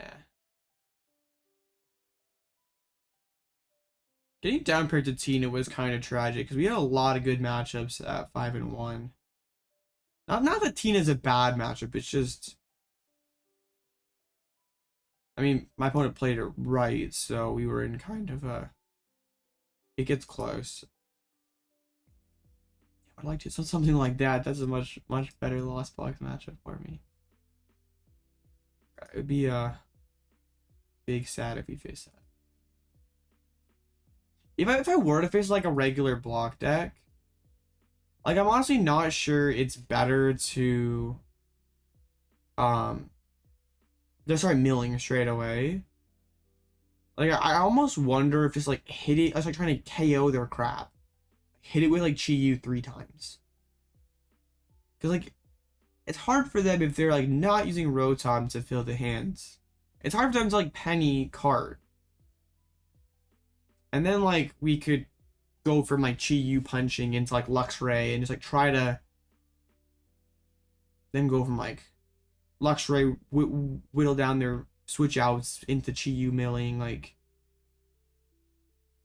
if we could just get them to like stop milling for a couple turns with because the Chi-Yu pressure. So it'd be sort of hard to establish crap again if we were to knock it out. Like getting back the water energy would be really tough because then well yeah, you have like Cyllene and instant charge all in the same turn.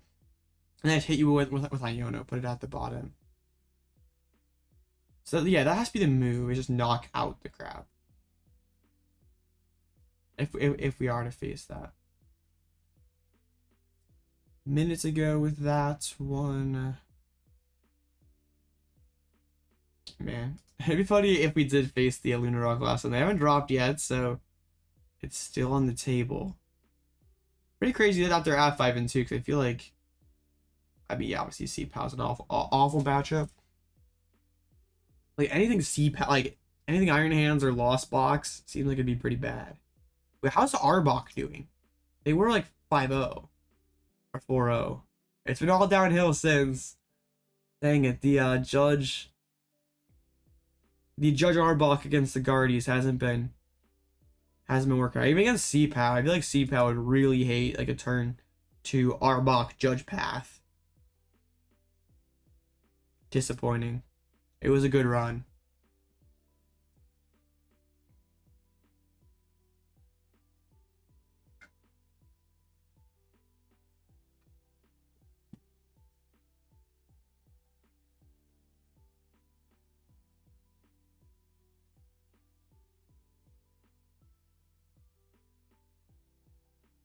Okay. A few seconds left here. Looks like they're headed for a tie.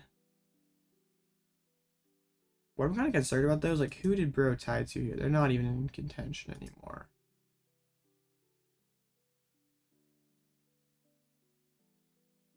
Okay. I don't think a tie's bad for us. I think it's basically like the same result as Raihan winning.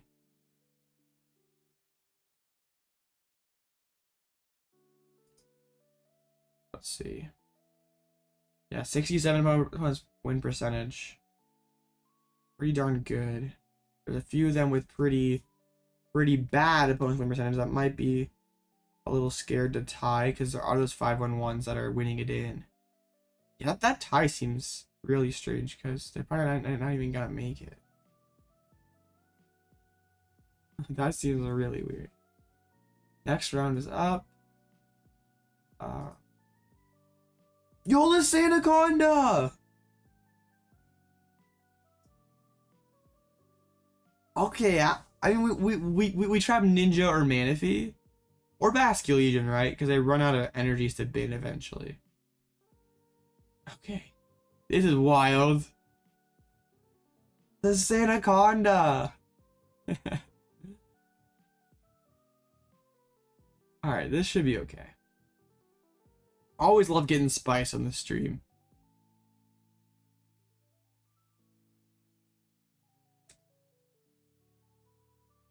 I don't think Fang Snipe does too much against their deck because they play a 26 energies. Yeah, we just like trying to Mawile a Basculegion because like eventually they run out of ways to discard energies. And like if they bench Ninja so they can keep a continuous stream of energies in the discard pile, then we just trap Ninja.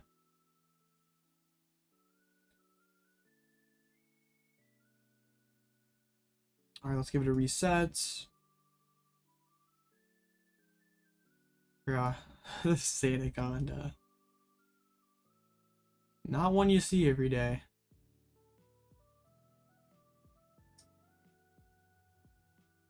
Okay, I think we can do this. Seems fine.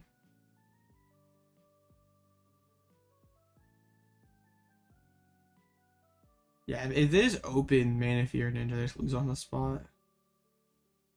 And yeah, they'll only play one boss. And they'd have to hit 6 for 6 energies, even one shot like a Pidgeot with a Sandaconda. And like their deck is 26 energies, so like that's not not impossible.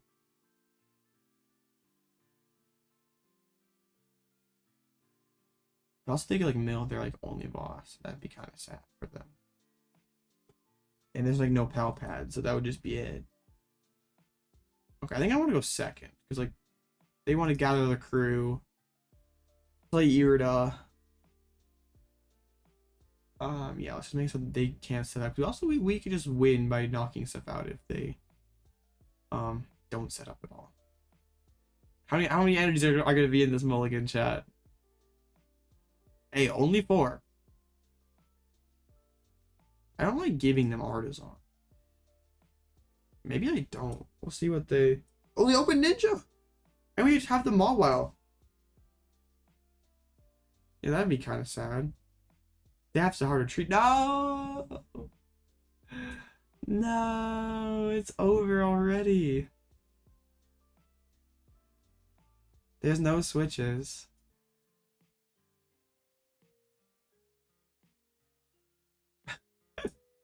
No! This is so sad.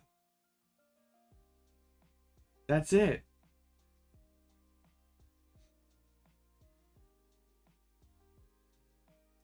Dang.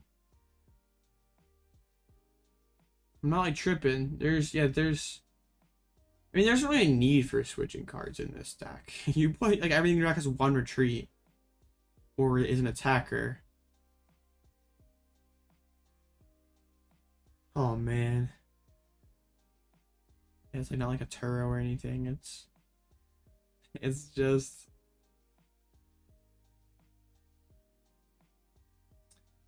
Sandaconda, unfortunately. Yeah, that was a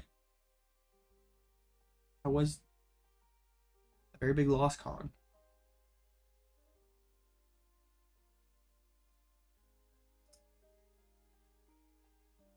They didn't even play like energy recycler. Put energy's back. They just have like the Basque Legion. Rip the Cobra, yeah, for sure. Yeah, so I mean, all these conceal cards is just 2 less turns that they can try to even tie. You know, why doesn't it show? I thought they fixed that. I mean, at least we have the battle log now, so we could. Bro, the cards are backwards. Why? That's like I did not realize that glitch existed. They definitely have to show you the Pokemon because they could grab any old cards if there's no reveal. Yeah, trust me, I grabbed 3 evolutions. I would have never grabbed the 3 best cards in my deck. No way. I'm not gonna show you. You just have to believe me.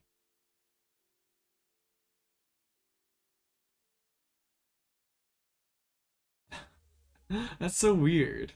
It doesn't even work probably with the battle log. I thought they fixed that kind of stuff. Hang it live.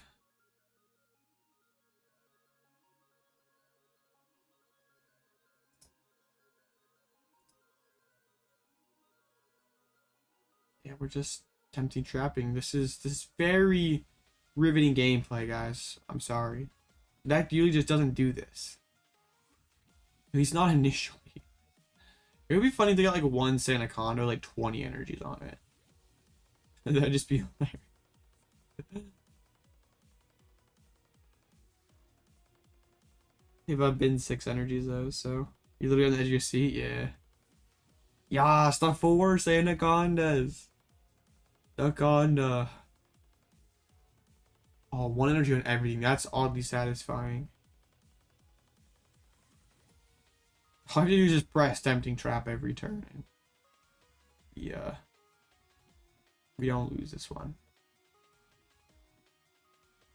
Bro had to retreat into this little cobra and just hope that I bricked. I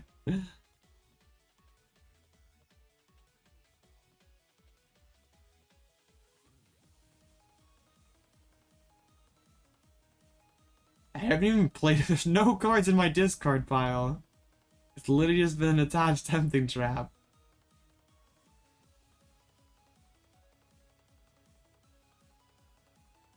And I'm gonna keep doing it. I got no reason not to. Only unless I top deck a Misfortune Sisters. That'd be the only reason why. Because I can even like go back into Chi-Yu for like a more aggro mill. Oh, okay. Because they just hit with Xanaconda. Or hit with the Basket Legion. I guess I could do that if I put them down to like 6 cards left in deck and then did it. So then they would just deck out. Or I did that and then yeah. We could. Just 12 more turns, chat.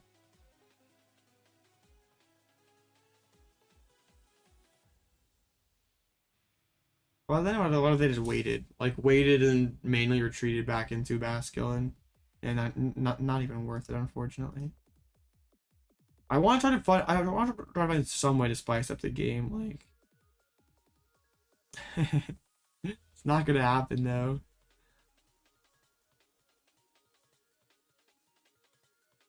I was saying on 5 and 2, we're all asking the same question. Because it's epic gaming.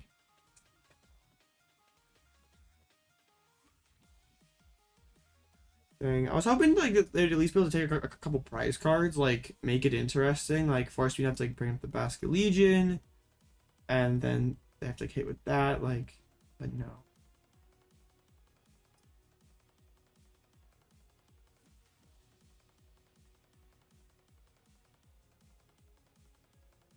Pro Jam gameplay. I don't know about that.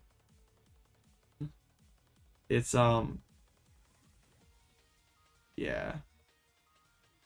Yeah, if they just open Sandaconda, I mean there is the variance that they could just mill a guy and Echoing Horn would come up clutch again.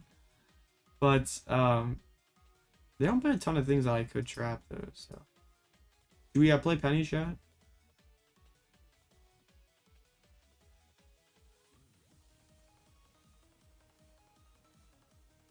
Six. 12. Yeah, they still 4. Any chances of top 8? Maybe. After this game, we'll see who all ID'd and what's up, because we do have amongst the best resistance for like if a 6 and 2 were to make it. But we'll have to see. I'm not gonna peek at standings until we're done here. Hopefully there's not a ton of IDs that like a lot of people played out. Like, at least that's the hope. If there's like 2 or 3 6 and 2s, like somehow a world where like 2 6 and 2s make it. Like I would think I would have one amongst the best resistances for a 6 and 2.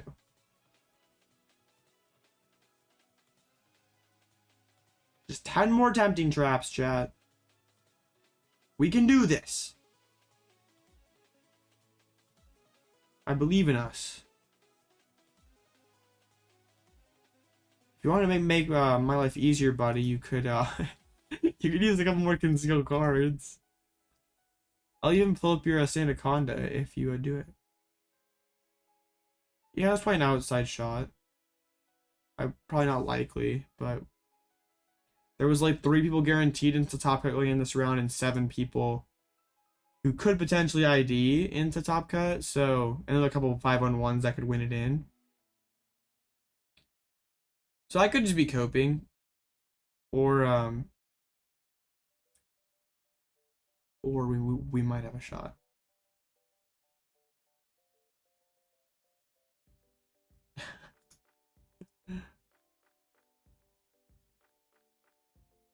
Another one. 7 more. We can do this. Actually, no, only 5 more, because then GU comes in. The pain's almost over. How much time do I have? A lot. Like 18 minutes. We have all kinds of time. He doesn't play Iono, does he? Yeah, this deck doesn't play Iono. This is a Sanaconda. They just have all. They just, yeah, I guess they just have like Irida and Arizu to get their evolutions and stuff. I should Iono? No, I'm not evil like that. I'm not trying to make this game go to time.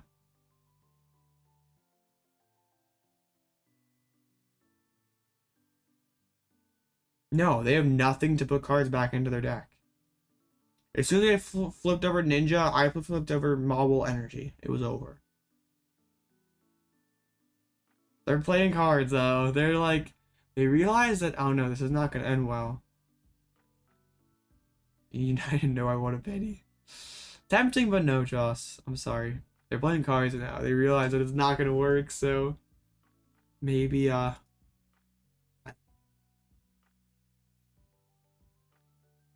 just wanted to play a couple cards. We could do that. We could search for a Snorlax and play Penny, but what's the point? Penny is a real tempting trap. Yeah, for sure. Oh, they can play the Klara. That's nuts. Why is attaching their energy to the Ninja? I think this is one of the best decks in the format for best of one, especially for like locals where like you probably have like the highest level players. Like, yeah, you can just win games because like there's a lack of information on what your deck does, and you win people, like you can just win by surprise a lot. And you don't have the same trouble of finishing games like regular block might, because you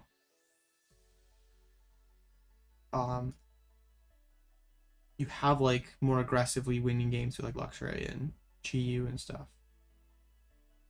I just need to make sure when I go sequence the Chi-Yu play here,